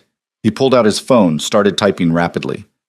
I need to control the narrative before tonight. Make sure the family understands last night was about sending a message, not defending sentiment. What message? Elena asked, though part of her wasn't sure she wanted to know. Luca's eyes met hers, and she saw both the man she'd fallen for and the monster he'd warned her about. That anyone who comes after a Valenti, wife, soldier, or otherwise, gets destroyed. That mercy is reserved for those who show proper respect. The casual way he shifted between tenderness and brutality should have terrified her. Instead, Elena found herself fascinated by the duality, by the way he could kiss her like she was precious and then discuss strategic violence without missing a beat. I need you to do something for me. Luca set down his phone, gave her his full attention. Tonight at the meeting, you're going to be there. What? No, I'll just make things worse. You'll make things better. He moved closer, hands framing her face. These men need to see that you're not some frightened girl I'm protecting out of misplaced chivalry. They need to see you as you really are, strong, capable, and worthy of the protection I'm offering. Luca, I'm a nursing student from the Bronx. I don't know anything about mafia politics. You know how to stand your ground, how to face down a man with a knife without flinching, how to walk into a room and make people pay attention. His thumbs traced her cheekbones. That's all you need to do tonight. Stand beside me and show them why I chose you. Antonio cleared his throat. He's right, Elena. If you hide, you confirm their narrative that you're a liability. But if you show up, hold your head high, and demonstrate composure, it changes the optics entirely. Elena looked between them. These 2 men who lived in a world of violence and strategy she barely understood. And if I mess up, if I say the wrong thing, or show fear, then we deal with it together. Luca's voice was steady, certain. But you won't. I've seen you handle worse than a room full of judgmental criminals. The confidence in his tone steadied something in Elena's chest. She thought about the clinic, about facing down armed men without backup, about choosing to stay in this life when she could have run, about falling in love with a monster and discovering he was also achingly human. Okay. The word came out stronger than she felt. I'll do it. But you have to promise me something. Anything. No more lies. No more half-truths about debts being settled or me being safe. Elena's hands covered his where they still cupped her face. If we're partners, really partners, I need to know everything. The dangers, the politics, the truth about what my presence in your life costs you. Something raw crossed Luca's expression. The truth is that you cost me everything I thought mattered and gave me the only thing that actually does. The truth is that I'm terrified every moment you're out of my sight because I've made so many enemies, and any one of them would kill you just to hurt me. The truth is that I love you so much it feels like drowning, and I don't know how to do this, how to be soft and dangerous at the same time. The confession hit Elena like a physical blow. You love me. Desperately, obsessively, in ways that probably aren't healthy. Luca's voice cracked slightly. I've loved you since you held my cousin's hand and talked him through his fear like he was the only person in the world who mattered. I've loved you through 3 years of watching from a distance. And I love you now, standing in my kitchen with bruises from last night's violence, still choosing to stay. Elena kissed him, pouring her answer into the contact because words felt inadequate. When they finally broke apart, both breathing hard, she rested her forehead against his. I love you too. Even though you're complicated and dangerous and sometimes terrifying. She felt his sharp intake of breath. I love you because you're all those things and still trying to be better. Because you let those men live last night when everything in you screamed for violence. Because you look at me like I'm worth burning the world down for. You are. Luca's arms came around her, careful of his ribs but unrelenting in their grip. And tonight, I'm going to make sure everyone else knows it too. Antonio made a show of checking his phone. I'm just going to give you two a moment and make sure Marco's okay. Don't do anything I wouldn't do. When they were alone, Luca led Elena to the couch, pulled her into his lap, despite her protests about his injuries. I need you to understand what tonight means. This isn't just a family meeting, it's a challenge to my authority. If Sal wins the vote, I lose everything. Position, respect, protection. What happens to you if that happens? Best case? I'm exiled from the family, cut off from all resources and alliances. I'd have to start over from nothing. His jaw tightened. Worst case? Sal decides I know too much to live and orders my execution. Fear clawed at Elena's throat. Then we don't go. We run. Tonight. Right now. And spend the rest of our lives looking over our shoulders? Living in hiding? Always afraid? Luca's hands tightened on her waist. That's not living, Elena. That's just a slower death. Better than a faster one. Maybe. He kissed her forehead, gentle despite the violence he was contemplating. But I didn't fight my way to the top of this family to run when things got difficult. I'm going to face Sal, defend my choices, and prove that choosing you was the smartest decision I've ever made. How are you going to prove that? A smile touched Luca's mouth, dark and dangerous. By showing them exactly what happened to the Castellanos. By making it clear that attacking my wife means declaring war on the entire Valenti family. By demonstrating that mercy has limits and they just found mine. The casual way he called her his wife sent warmth through Elena's chest, despite the circumstances. You're going to kill people tonight, aren't you? Not if I can avoid it. Family politics are complicated. Killing blood is the absolute last resort. Luca's expression turned calculating. But I will make it clear what happens to those who challenge my authority. And I'll make sure Sal understands that calling for a vote was his one free mistake. The hours until the meeting passed in a blur of preparation. Antonio made calls shoring up support among family members who owed Luca favors. Marco returned to the estate to gather intelligence on who was siding with Sal, and Luca transformed from the tender lover Elena had woken up beside into the cold, strategic leader who'd built an empire. Wear this. Maria appeared at the brownstone around noon carrying a garment bag and looking harried. Mr. Valenti called, said you needed something appropriate for tonight. Inside the bag was a dress that stole Elena's breath, midnight blue silk that would hug every curve, elegant and powerful without being overtly sexual. Designer, clearly, probably cost more than her old car. It's beautiful. Elena touched the fabric reverently. It's armor. Maria's voice was soft. In our world, appearance is power. Tonight, you need to look like someone worth fighting for. I'm terrified. The admission came easier with Maria, who'd seen her at her most vulnerable. Good. Fear keeps you sharp. Maria began setting out makeup and jewelry. But don't let them see it. These men respect strength above everything else. Show weakness, and they'll use it against Luca. What if I can't? What if I freeze or say something stupid? Then you remember that you walked into a knife fight unarmed to save a stranger. Maria turned Elena to face the mirror. That took more courage than anything you'll face tonight. You just need to find that same strength. By the time Maria finished, Elena barely recognized herself. The dress transformed her into someone elegant and untouchable. Her hair fell in soft waves, makeup subtle but dramatic.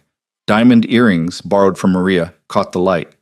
She looked like she belonged in Luca's world, like someone worthy of the protection he offered. Perfect.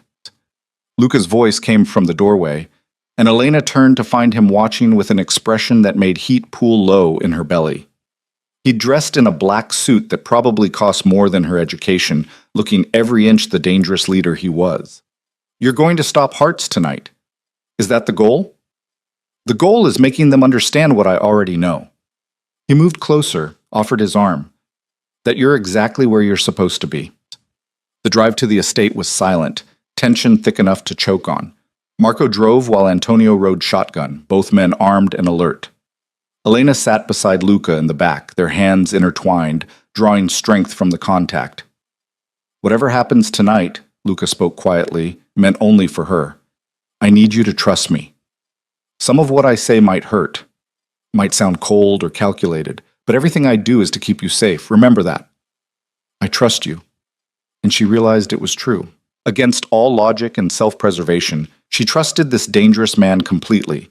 The estate looked different at night, all shadows and implied threats. Guards lined the driveway, twice as many as usual. Inside, the library where she'd first married Luca had been transformed into something resembling a courtroom.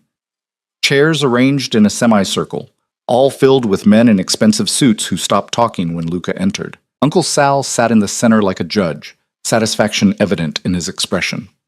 Luca, how good of you to join us, and you brought your wife. How sentimental. Practical. Luca's voice was cold, controlled. Since she's the subject of this meeting, she has every right to be present. The subject is your judgment. Sal stood, commanding the room.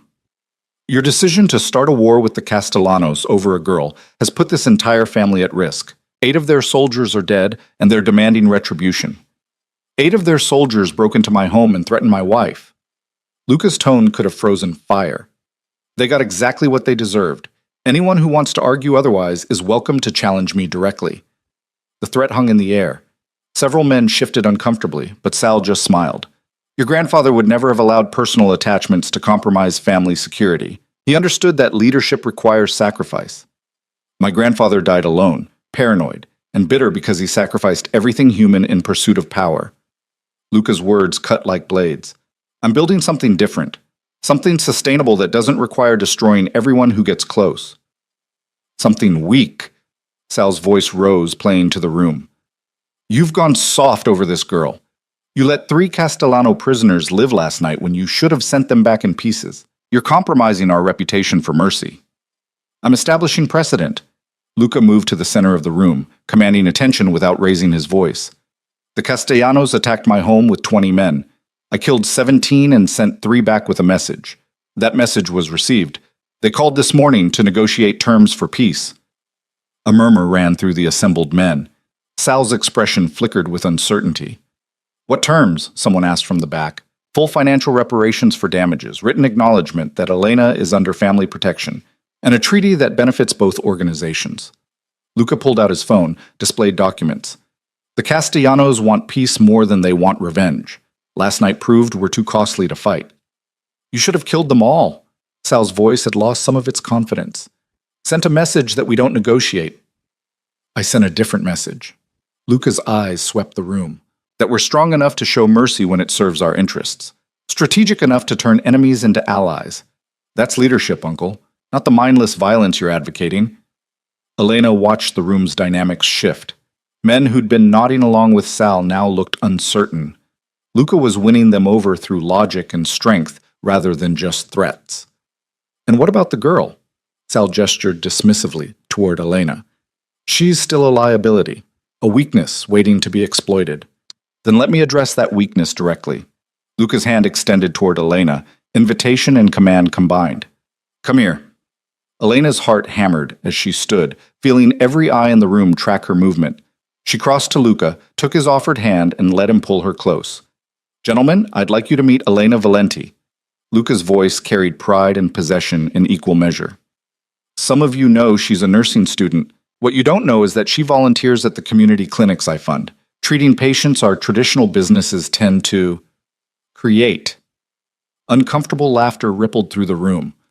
Last week, she talked down an armed man who wanted to kill a dealer in front of children. No weapon, no backup, just courage and medical knowledge.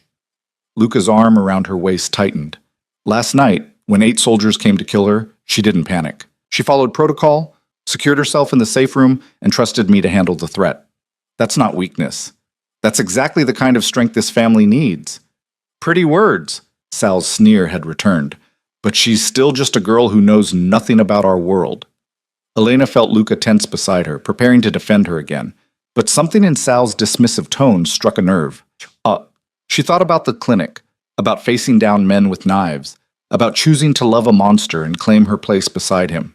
She stepped forward, out of Luca's protective hold, and met Sal's eyes directly. You're right. I know nothing about your world of territories and alliances and strategic violence. Her voice came out steady despite her racing heart. But I know about the communities you operate in, the people who suffer when your wars spill into their streets, the children who come to our clinic with injuries they're too afraid to explain. Is this supposed to make us sympathetic? Sal's tone dripped contempt. No, it's supposed to make you strategic. Elena refused to look away despite every instinct screaming to retreat. Luca's clinics generate loyalty in neighborhoods where the police have no power. They create networks of grateful people who see the Valenti name as protection, not threat. That's worth more than fear. She moved closer to Sal, invading his space the way he'd invaded hers with his contempt. You want to call me a weakness? Fine. But I'm also an asset you're too short-sighted to recognize. I give Luca access to communities you can't reach, information you can't buy, and goodwill that actually matters when you need people to look the other way. The room had gone silent. Sal's face darkened with fury, but several men were nodding thoughtfully. You think running charity clinics makes you valuable? Sal's voice rose. You're a naive child playing at understanding our world. Maybe. Elena's tone stayed level. But I'm a naive child who just negotiated peace with the Castellanos by choosing to save lives instead of taking them. Your way, the mindless violence, would have started a war that cost this family blood and money. Luca's way ended it with a treaty that strengthens both organizations. She turned to face the room, channeling every ounce of confidence she'd ever faked in the ER. I'm not asking you to like me or approve of this marriage. I'm asking you to recognize that different kinds of strength exist, that mercy can be as strategic as violence, and that maybe, just maybe, Luca's judgment is exactly what this family needs to survive in a changing world. The silence that followed felt eternal. Elena's hands shook, but she kept them steady at her sides. Finally, one of the older men, someone Antonio had mentioned was influential, spoke up. The girl has a point. The Castellano Treaty is solid, better terms than we'd get through continued conflict. And the clinics do generate useful intelligence, another added. We've gotten tips about rival operations from people who trust the medical staff. Sal looked around, clearly seeing his support eroding. This is absurd. You're willing to risk family security over a vote. Luca's voice cut through Sal's protests. You called this meeting to challenge my leadership, so let's vote. All those who believe Elena represents a liability, a weakness that compromises my judgment, side with my uncle. The room held its breath. 3 men stood, moving to stand behind Sal. Elena's heart sank. That was more than she'd hoped, but still enough to create problems. And all those who trust my judgment, who see the strategic value in what Elena brings to this family, side with me. The rest of the room stood, at least 15 men, moving to stand behind Luca. The message was clear and unequivocal. Sal's face went through several shades of red before settling on white fury. This isn't over. Yes, it is. Luca's voice dropped to something dangerous. You challenged my authority and lost. Tradition says I could have you executed for that. But unlike you, I understand the value of mercy. He moved closer to Sal, every line of his body radiating threat. Here's what happens now. You apologize to my wife for your disrespect. You acknowledge my leadership publicly, and you never question my judgment again. Do this, and you remain part of this family. Refuse, and you're exiled by morning. Choose. The power play was brutal and effective. Sal clearly wanted to refuse, pride warring with self-preservation on his face. Finally, he turned to Elena, and the words came out like ground glass. My apologies, Mrs. Valenti. I spoke in haste. Accepted. Elena kept her voice gracious, despite wanting to collapse from tension. Family disagreements happen. What matters is how we move forward. The diplomacy in her response seemed to surprise Sal. He nodded stiffly, then addressed the room. Luca Valenti has my full support as head of this family. Good. Luca turned to address everyone assembled. Then we're done here. The Castellano Treaty will be signed this week.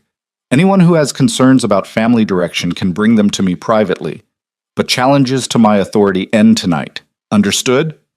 A chorus of agreement filled the room. Men began filing out, several stopping to shake Luca's hand or nod respectfully to Elena. Within minutes, only Antonio, Marco, and Maria remained. The moment the door closed behind the last family member, Elena's knees gave out. Luca caught her immediately, pulling her against his chest despite his injured ribs. You were magnificent. His voice was rough with emotion and pride. The way you faced down Sal turned my defensive position into strategic advantage. That was brilliant. I was terrifying. Elena's words were muffled against his shirt. I thought I was going to throw up the entire time. But you didn't. You stood your ground and won them over.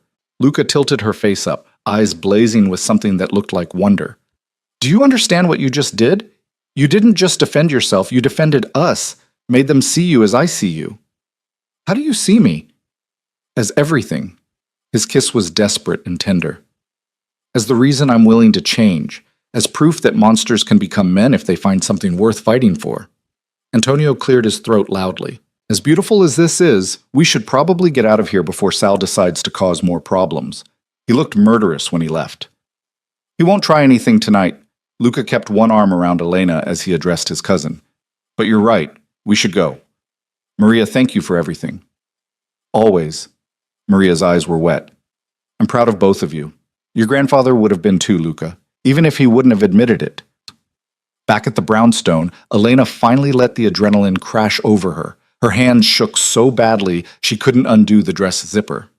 Luca did it for her, gentle hands replacing expensive silk with soft cotton, tucking her into bed like she was something precious. I need you to know something. He settled beside her, pulling her against his chest. What you did tonight, facing down Sal, defending our choices, making them see you as valuable, that changed everything, not just politically, but for me. How? I've spent my whole life believing love was weakness, that caring about someone made you vulnerable, exploitable. His hand stroked her hair rhythmically. But watching you tonight, I realized that's not true. You don't make me weak. You make me better, smarter, more human, and that's the strongest I've ever been. Elena tilted her face up to kiss him. I love you. Even when you're terrifying and strategic and playing politics, I barely understand. I love you. I love you too. More than I thought I was capable of loving anything. Luca's arms tightened around her. And I promise you, Elena, no one will ever threaten you again. Tonight proved you're not just my wife, you're part of this family, and we protect our own. Sleep didn't come easily despite the exhaustion pulling at Elena's bones. She lay in Luca's arms, listening to his heartbeat steady beneath her ear, and tried to process everything that had happened. 3 weeks ago, she'd been a nursing student worried about exams. Now she'd just faced down a room full of criminals and emerged victorious. You're thinking too loud. Luca's voice rumbled in his chest. I can feel it. Sorry, I just keep replaying tonight. Did I really tell your uncle he was short-sighted? You did. It was incredible. His hand traced lazy patterns on her back. Also possibly suicidal, but incredible. Elena propped herself up on her elbow to look at him. Be honest. How much danger am I still in? Luca's expression shifted, the tender lover replaced briefly by the calculating leader. Less than before. Sal won't move against you directly. It would look like sour grapes after losing the vote, but he'll look for other ways to undermine me. Subtle things that can't be traced back to him. What kind of things? Spreading rumors about my judgment, suggesting to other families that I'm too compromised to lead effectively, creating situations where I have to choose between you and family interests. Luca's jaw tightened. He'll try to prove he was right about you being a weakness. Then maybe I should leave, go somewhere safe until things settle. No.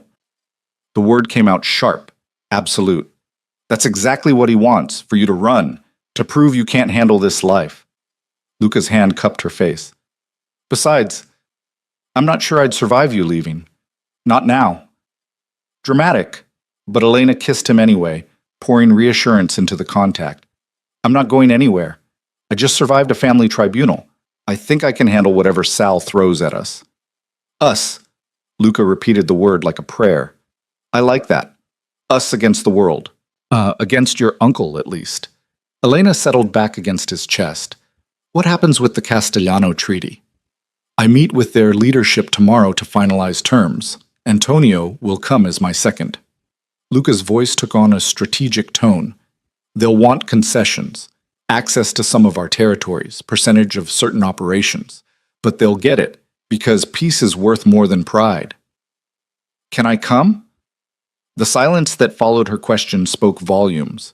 Finally, Luca sighed. It's not safe. These meetings can turn violent if negotiations break down. The family meeting wasn't safe either, but I proved I could handle it. Elena pulled back to meet his eyes. I need to understand your world, Luca. All of it. Not just the parts you think are safe enough for me to see. This isn't about thinking you're fragile. It's about... He stopped, struggled with the words. I've never had something I was afraid to lose before. Every meeting, every negotiation, there's a possibility it goes wrong. And if you're there when it does, then we deal with it together. Elena's hands framed his face. You can't protect me from everything, and trying to will just drive us apart. Luca studied her for a long moment, clearly torn between his protective instincts and the logic of her argument. You stay in the car with Marco. If anything goes wrong, he gets you out immediately. No arguments, no heroics. Deal. Elena kissed him, slow and sweet. Thank you for trusting me. I trust you completely. It's the rest of the world I don't trust. His arms tightened around her. Now sleep. Tomorrow's going to be complicated enough without us both being exhausted. This time, Elena did sleep, dreamless and deep, wrapped in Luca's protective embrace. Morning brought Antonio with coffee and concerned news. The Castellanos want to move the meeting up. Today, 2 o'clock. Luca was instantly alert despite having been asleep moments before. Why the rush? They're getting pressure from their own people. Apparently some of their soldiers want revenge for last night regardless of what leadership negotiates. Antonio set down the coffee tray. Moving up the timeline means less chance for dissenting voices to organize. Or it's a trap. Luca was already moving, pulling on clothes with the efficiency of someone used to dressing quickly. Where do they want to meet? Neutral ground. The old waterfront warehouse district, the one near Red Hook. Antonio's expression was grim. It's isolated enough that backup would be hard to call, but public enough that an all-out attack would draw attention. Elena watched them discuss strategy, seeing a side of Luca she'd only glimpsed before. Every word was calculated, every gesture measured. This was the man who'd built an empire through intelligence and ruthlessness, and she was simultaneously terrified and fascinated. I'm coming. She said it firmly, before Luca could argue. I'll stay in the car like we agreed, but I'm coming. Luca looked like he wanted to refuse. Then his eyes met hers, and something in her expression must have convinced him. Fine. But Marco stays with you, armed, engine running. At the first sign of trouble, you leave. Promise me. I promise. The drive to Red Hook took 40 minutes through city traffic that Luca spent on the phone, speaking rapid Italian to various contacts. Elena caught enough to understand he was positioning backup nearby, just in case, while maintaining the appearance of coming in good faith. The warehouse was exactly as uninviting as Elena had imagined. Rusted metal, broken windows, the kind of place horror movies used for murder scenes. Three black SUVs sat in the parking lot, and men in suits that didn't quite hide their weapons stood guard. Stay here. Luca's hand found Elena's, squeezed once. I'll be back in 30 minutes. If I'm not, Marco knows what to do. Be careful. Elena caught his face, kissed him hard. I love you. I love you too. His smile was quick and genuine before the mask slid back into place. Let's go make peace with people who wanted to kill my wife last week. Should be fun. Elena watched him walk into the warehouse with Antonio at his side, both men moving with the confidence of people who'd done this 100 times before. Then she was alone with Marco in a running car, tension thick enough to choke on. How often does this kind of thing go wrong? She asked, needing to fill the silence. Marco's eyes never stopped scanning their surroundings. Often enough that we prepare for the worst, but Mr. Valenti is good at reading situations. He'll know if things are going south before they fully do. That's not as reassuring as you think it is. It's not meant to be reassuring, Mrs. Valenti. It's meant to be honest. Marco's hand rested casually near his weapon. You asked to understand this world. This is it. Constant vigilance, calculated risks, and hoping your intelligence is better than the other guys. 15 minutes passed, then 20. Elena's anxiety ratcheted up with each minute, imagining every worst-case scenario. What if the Castellanos had lured Luca here to kill him? What if Sal had somehow sabotaged the negotiation? What if... The warehouse door burst open and men poured out, but not in the chaotic violence Elena feared. They moved purposefully, Luca and Antonio in the center of a mixed group that included what had to be Castellano leadership. They were talking, even laughing, and Elena's terror eased marginally. Luca headed straight for the car, his expression unreadable. He slid into the back seat, and only then did Elena see the tension bleeding out of his shoulders. It's done. Full treaty, financial reparations to both sides for damages, and a non-aggression pact for the next 5 years. He pulled out a folder. They also agreed to your clinic expansion idea. My what? When I mentioned you wanted to open a second clinic in their territory to serve the community, they loved it. Saw it as a sign of good faith and a way to improve their reputation. Luca's smile was genuine now. You just negotiated your way into expanding our charitable operations while making peace. That's impressive. I didn't negotiate anything. I didn't even go inside. You didn't have to. Your influence is there in every decision I made. Luca took her hand. They asked about you. Wanted to know if the woman who talked down an armed man in a clinic was the same one I'd gone to war over. I said yes, and they understood completely. Apparently, the Castellano boss has a wife who does similar work. He respected that I fought for you. The absurdity of criminal leaders bonding over their wives' charitable work made Elena laugh despite the tension. So what now? Now we go home and celebrate not starting a war. Luca's expression turned heated. And I properly thank you for your contribution to family peace. Marco made a show of turning up the radio. Taking the long way back, just so you know. The return to the estate felt different. Guards nodded respectfully to Elena now, not just Luca.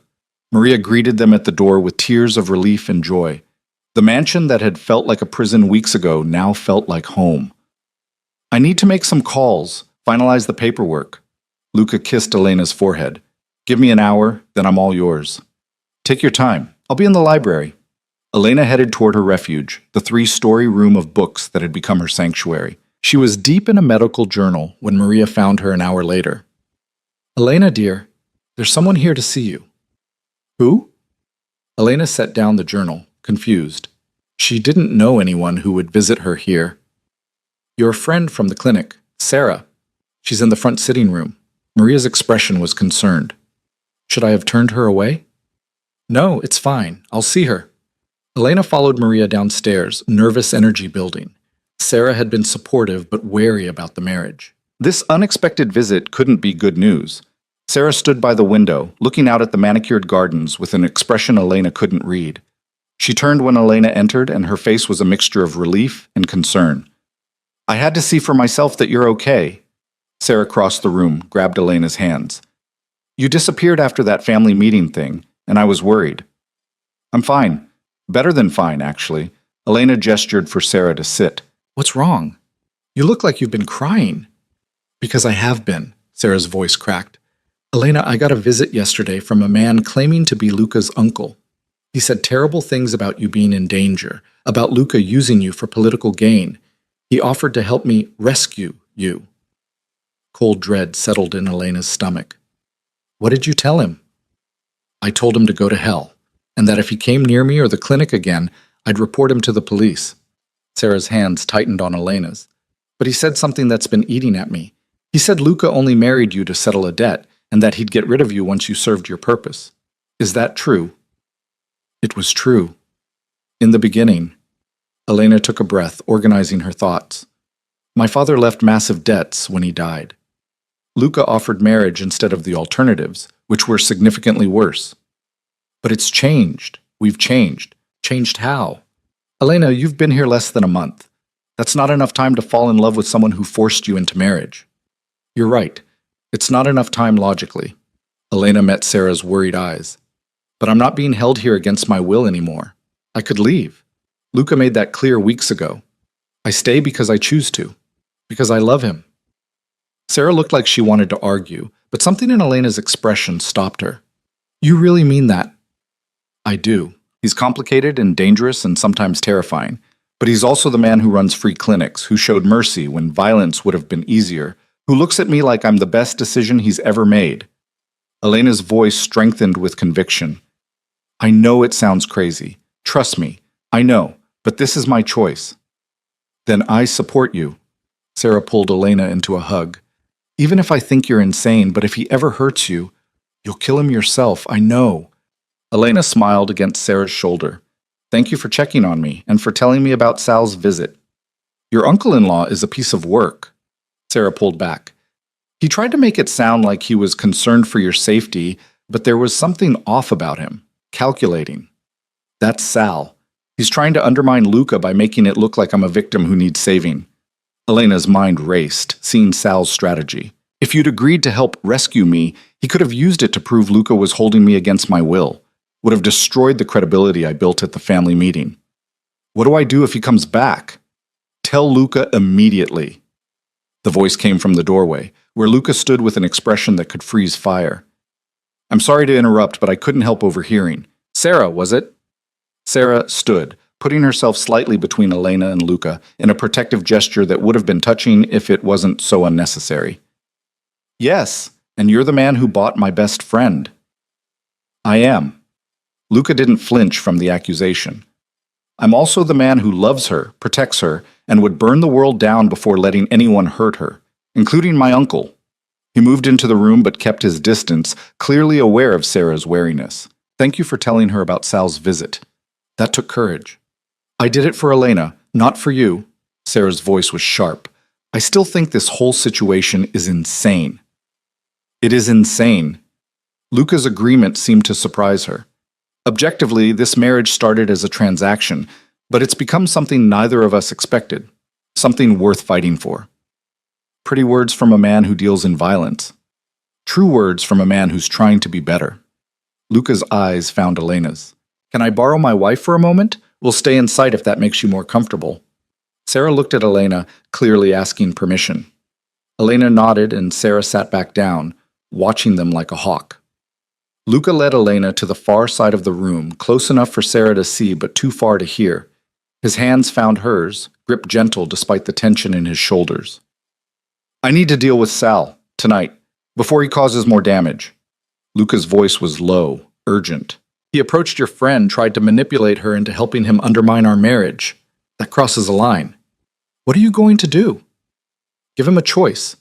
Leave the family voluntarily with a generous settlement or face exile without resources. Luca's jaw tightened. He's my uncle, my blood. I don't want to hurt him, but I won't let him keep attacking you through people you care about. Will he accept exile? Probably not, which means this gets ugly. Luca's thumb traced circles on her palm. I wanted you to know before I make it official. Once I exile him, there's no going back. It'll fracture parts of the family, create new tensions. But it's necessary. Elena thought about Sal's manipulation, his attempt to use Sarah against them, his continued refusal to accept defeat. Do what you need to do. I trust your judgment. I love you. Luca kissed her, quick and fierce. And I'm sorry your friend has to see what I really am. the parts that aren't soft. She needs to see all of you if she's going to understand why I stay. Elena squeezed his hands. Go, handle your uncle. I'll be here when you're done. Luca returned to Sarah with his business face on. I owe you an apology. My uncle put you in an uncomfortable position by approaching you. That won't happen again. What are you going to do to him? Sarah's tone suggested she expected violence. Exile him from the family. Cut off his resources, his protection, his position. Luca's voice was cold, controlled. He'll survive, but he won't have the power to threaten anyone Elena cares about again. That's it? No broken bones or cement shoes?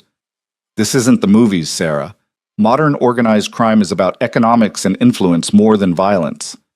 Luca's slight smile held dark amusement. Though I understand the stereotype, we've worked hard to maintain it. Despite herself, Sarah laughed. You're not what I expected. Few people are when you actually meet them.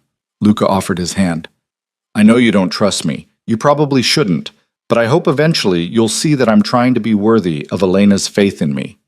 Sarah shook his hand warily. Hurt her, and I'll find a way to hurt you back. Medical knowledge includes knowing exactly where to cause maximum pain. Noted. Luca's smile was genuine now. Elena, I need to go make some calls. Sarah, you're welcome to stay for dinner if you'd like to see more of how we live. After Luca left, Sarah turned to Elena with wide eyes. Okay, that was not the terrifying mafia boss I was expecting. He's complicated. Elena settled back on the couch. Will you stay? I'd love to have dinner with someone from my old life. My old life. You say that like it was years ago instead of weeks. But Sarah nodded. Yeah, I'll stay. I want to understand this. Understand you. Dinner was surprisingly normal. Maria outdid herself with Italian food that made Sarah moan in appreciation. Luca joined them between phone calls, charming and attentive, showing Sarah the man Elena had fallen for beneath the dangerous exterior. Antonio showed up midway through the meal with updates on the Castellano Treaty, staying to share wine and stories that made even Sarah laugh. By the time Marco drove Sarah home, she pulled Elena into a tight hug.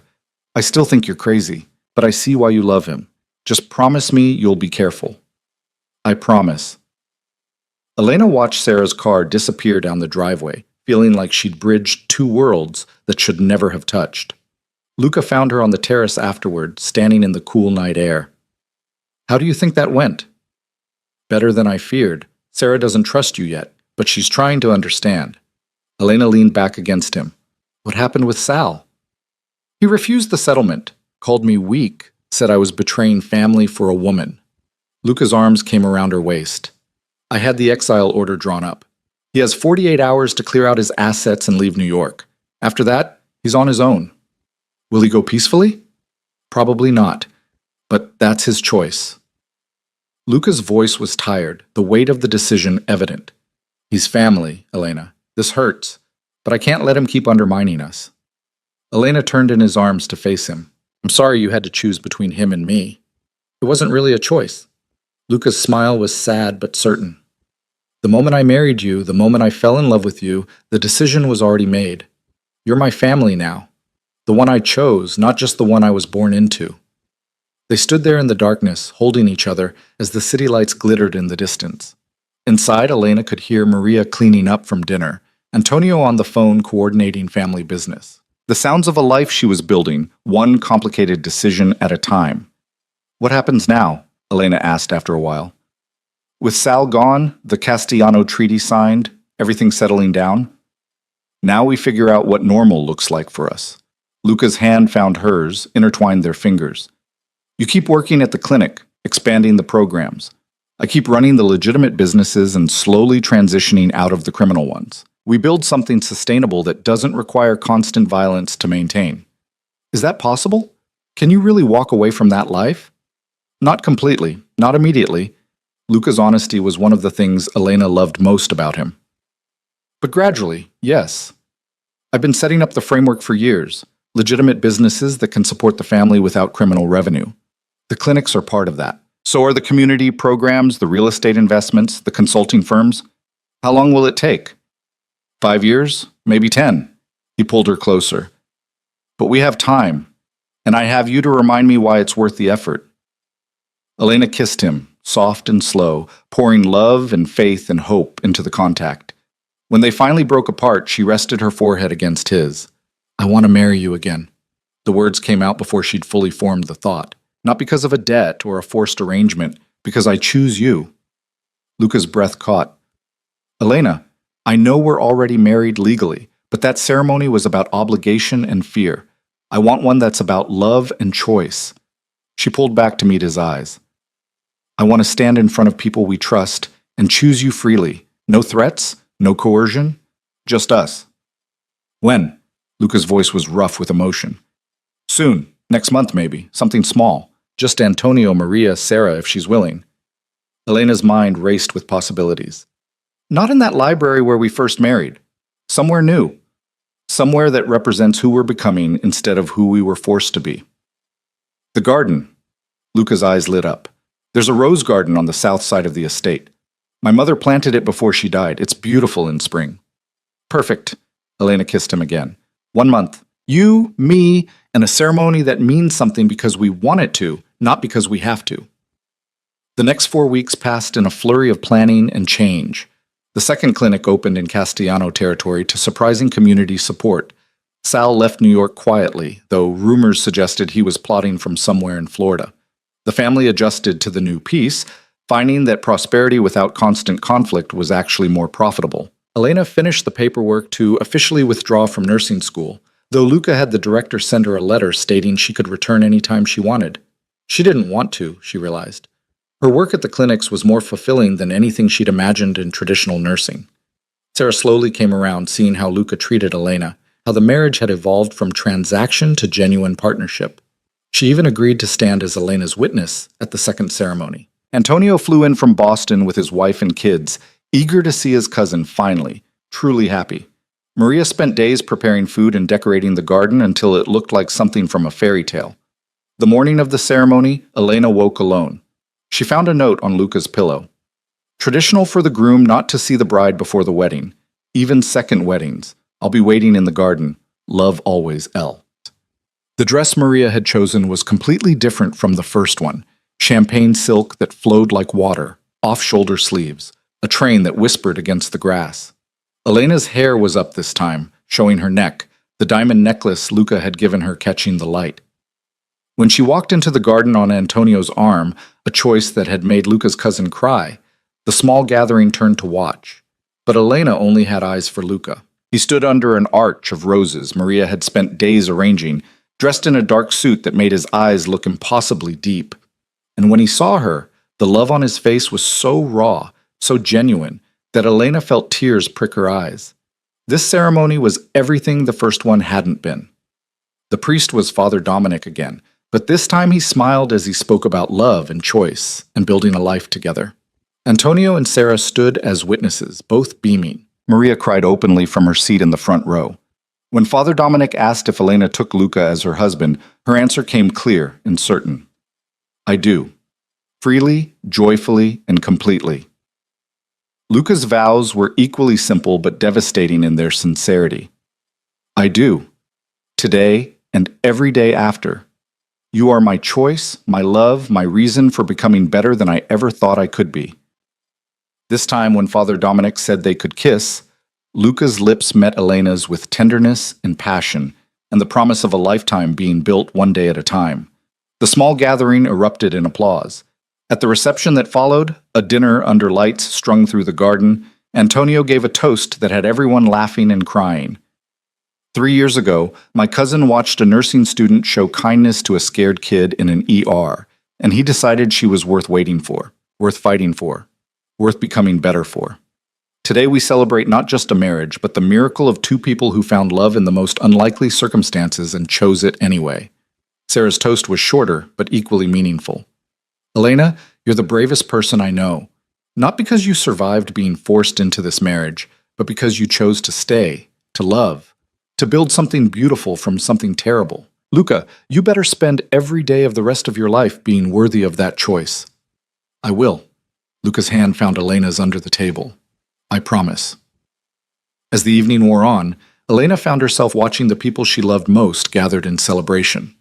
Maria laughing with Antonio's wife about wedding traditions, Sarah teaching Antonio's kids to dance. Luca talking quietly with Marco about expanding the security team at the clinics.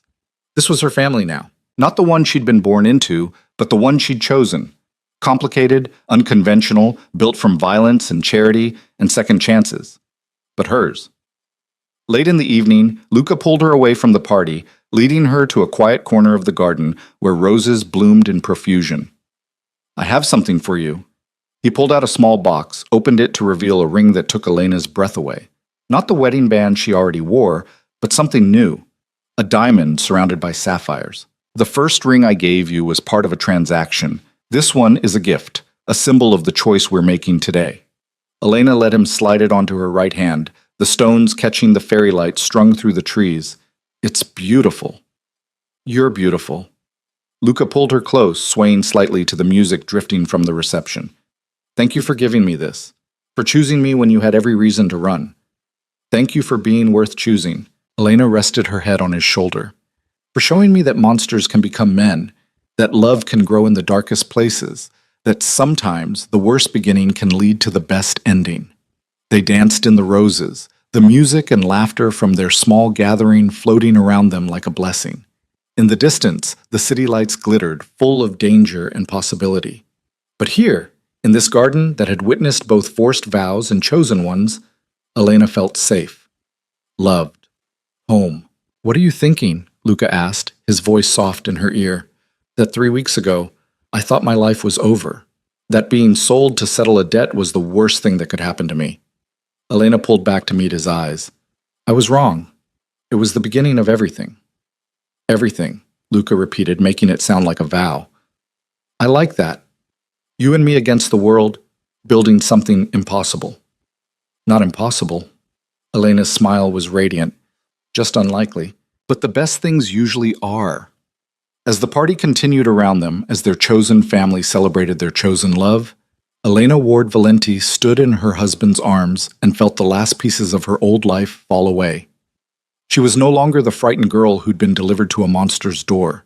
She was a woman who'd found her strength, claimed her power, and chosen love even when it came wrapped in danger. The debt that brought them together had been paid weeks ago, but the marriage they'd built from its ashes, that was priceless, worth fighting for, worth every moment of fear and uncertainty and impossible choice. Luca kissed her as the first stars appeared overhead, and Elena kissed him back with the certainty of someone who'd finally found where she belonged. Not in spite of the darkness, but because of it. Because sometimes you had to walk through fire to find what you were really made of. And she was made of steel wrapped in compassion, strength tempered by love, courage born from choosing to stay when running would have been easier. She was Elena Valenti, wife to a complicated man, partner in an impossible love, believer in second chances and chosen families, and the transformative power of mercy. And she was exactly where she was supposed to be. Months later, Elena stood in the second clinic, treating patients alongside Sarah and a growing staff of professionals who believed in the work they were doing. The neighborhood had started to change, not dramatically, but in small ways. Parents brought their children in for checkups instead of waiting until emergencies. People asked about addiction treatment without fear. The Valenti name, once whispered in fear, was spoken with cautious respect. Luca's transition from criminal empire to legitimate businesses was progressing slower than he'd hoped, but faster than Elena had expected. There were still moments of violence, still problems that required his darker skills to solve, but they were becoming rarer, replaced by board meetings and contract negotiations, and the slow, patient work of building something sustainable. Their marriage had settled into its own rhythm. Mornings tangled in expensive sheets, afternoons spent in their separate worlds, evenings reunited over dinner and conversation and the kind of intimacy that came from truly knowing someone. They fought sometimes, both too stubborn to back down easily, but they always found their way back to each other. Sarah had become a regular presence at the estate, her initial wariness replaced by genuine friendship with both Elena and, surprisingly, Luca. She'd even started dating one of Antonio's friends, though she insisted it had nothing to do with being introduced at the wedding. Maria still cried at random moments, overwhelmed by seeing Luca happy in ways she'd never thought possible. "You saved him," she told Elena one afternoon, "not from violence or danger, from becoming nothing but those things." But Elena knew the truth. They'd saved each other, Luca had pulled her from a life of crushing debt and limited options. She'd pulled him from a life of empty power and emotional isolation. Together, they'd built something neither could have created alone. On their 6-month anniversary, counting from their second ceremony, not their first, Luca surprised her with a weekend away. Just the two of them, a cabin upstate, no guards or family or criminal business. They spent the days hiking and the nights talking, peeling back more layers, learning each other in ways they hadn't had time for during the chaos of their first months together. "Do you ever regret it?" Elena asked one night, curled against him in front of a fire. "Choosing me over the easier path?" "Every day." Luca's answer surprised her until he continued, "I regret that I didn't find you sooner, that you had to be forced into my life instead of choosing it freely from the start, that your first memory of us is fear instead of love. But we fixed that." Elena kissed his shoulder. "The second ceremony wasn't just for show. It rewrote our beginning, made it about choice instead of coercion. You rewrote me." Luca's voice was rough with emotion. "Made me believe I could be more than my worst impulses. That's worth every complication, every danger, every sacrifice." Elena pulled back to look at him, seeing the man who'd fought 8 soldiers to protect her, who'd defied family tradition to keep her safe, who chose mercy over violence because she'd asked him to try. "I love you, not despite who you are, but because of it, all of it." "Even the monster?" "Especially the monster." Elena's smile was fierce, "because the monster fights for what he loves, and I'm lucky enough to be loved by him." They made love slowly that night, mapping each other's scars, physical and emotional, with gentle hands and whispered promises. And afterward, wrapped in each other's arms, Elena felt the last piece of her old fear dissolve. She'd been sold to settle a debt she never owed, married a stranger who terrified her, trapped in a life she never chose. And somehow, impossibly, she'd found love in the cage, strength in the fear, and a future worth fighting for. The debt was long paid, but the love they'd built from its ashes burned bright and true. A testament to the transformative power of choice, the redemptive strength of mercy, and the simple, complicated truth that sometimes the worst beginning could lead to the most beautiful ending. Elena Ward had walked into Luca Valenti's world expecting to lose everything. Instead, she'd found herself, found her strength, found a love that transcended transaction and became something real and lasting and worth every moment of uncertainty. They were 2 broken souls who'd found wholeness in each other, a monster who learned to be a man, a woman who discovered her own power. And together, they built something impossible, a marriage, a partnership, a love story that started with a debt and became a choice, the best choice either of them had ever made.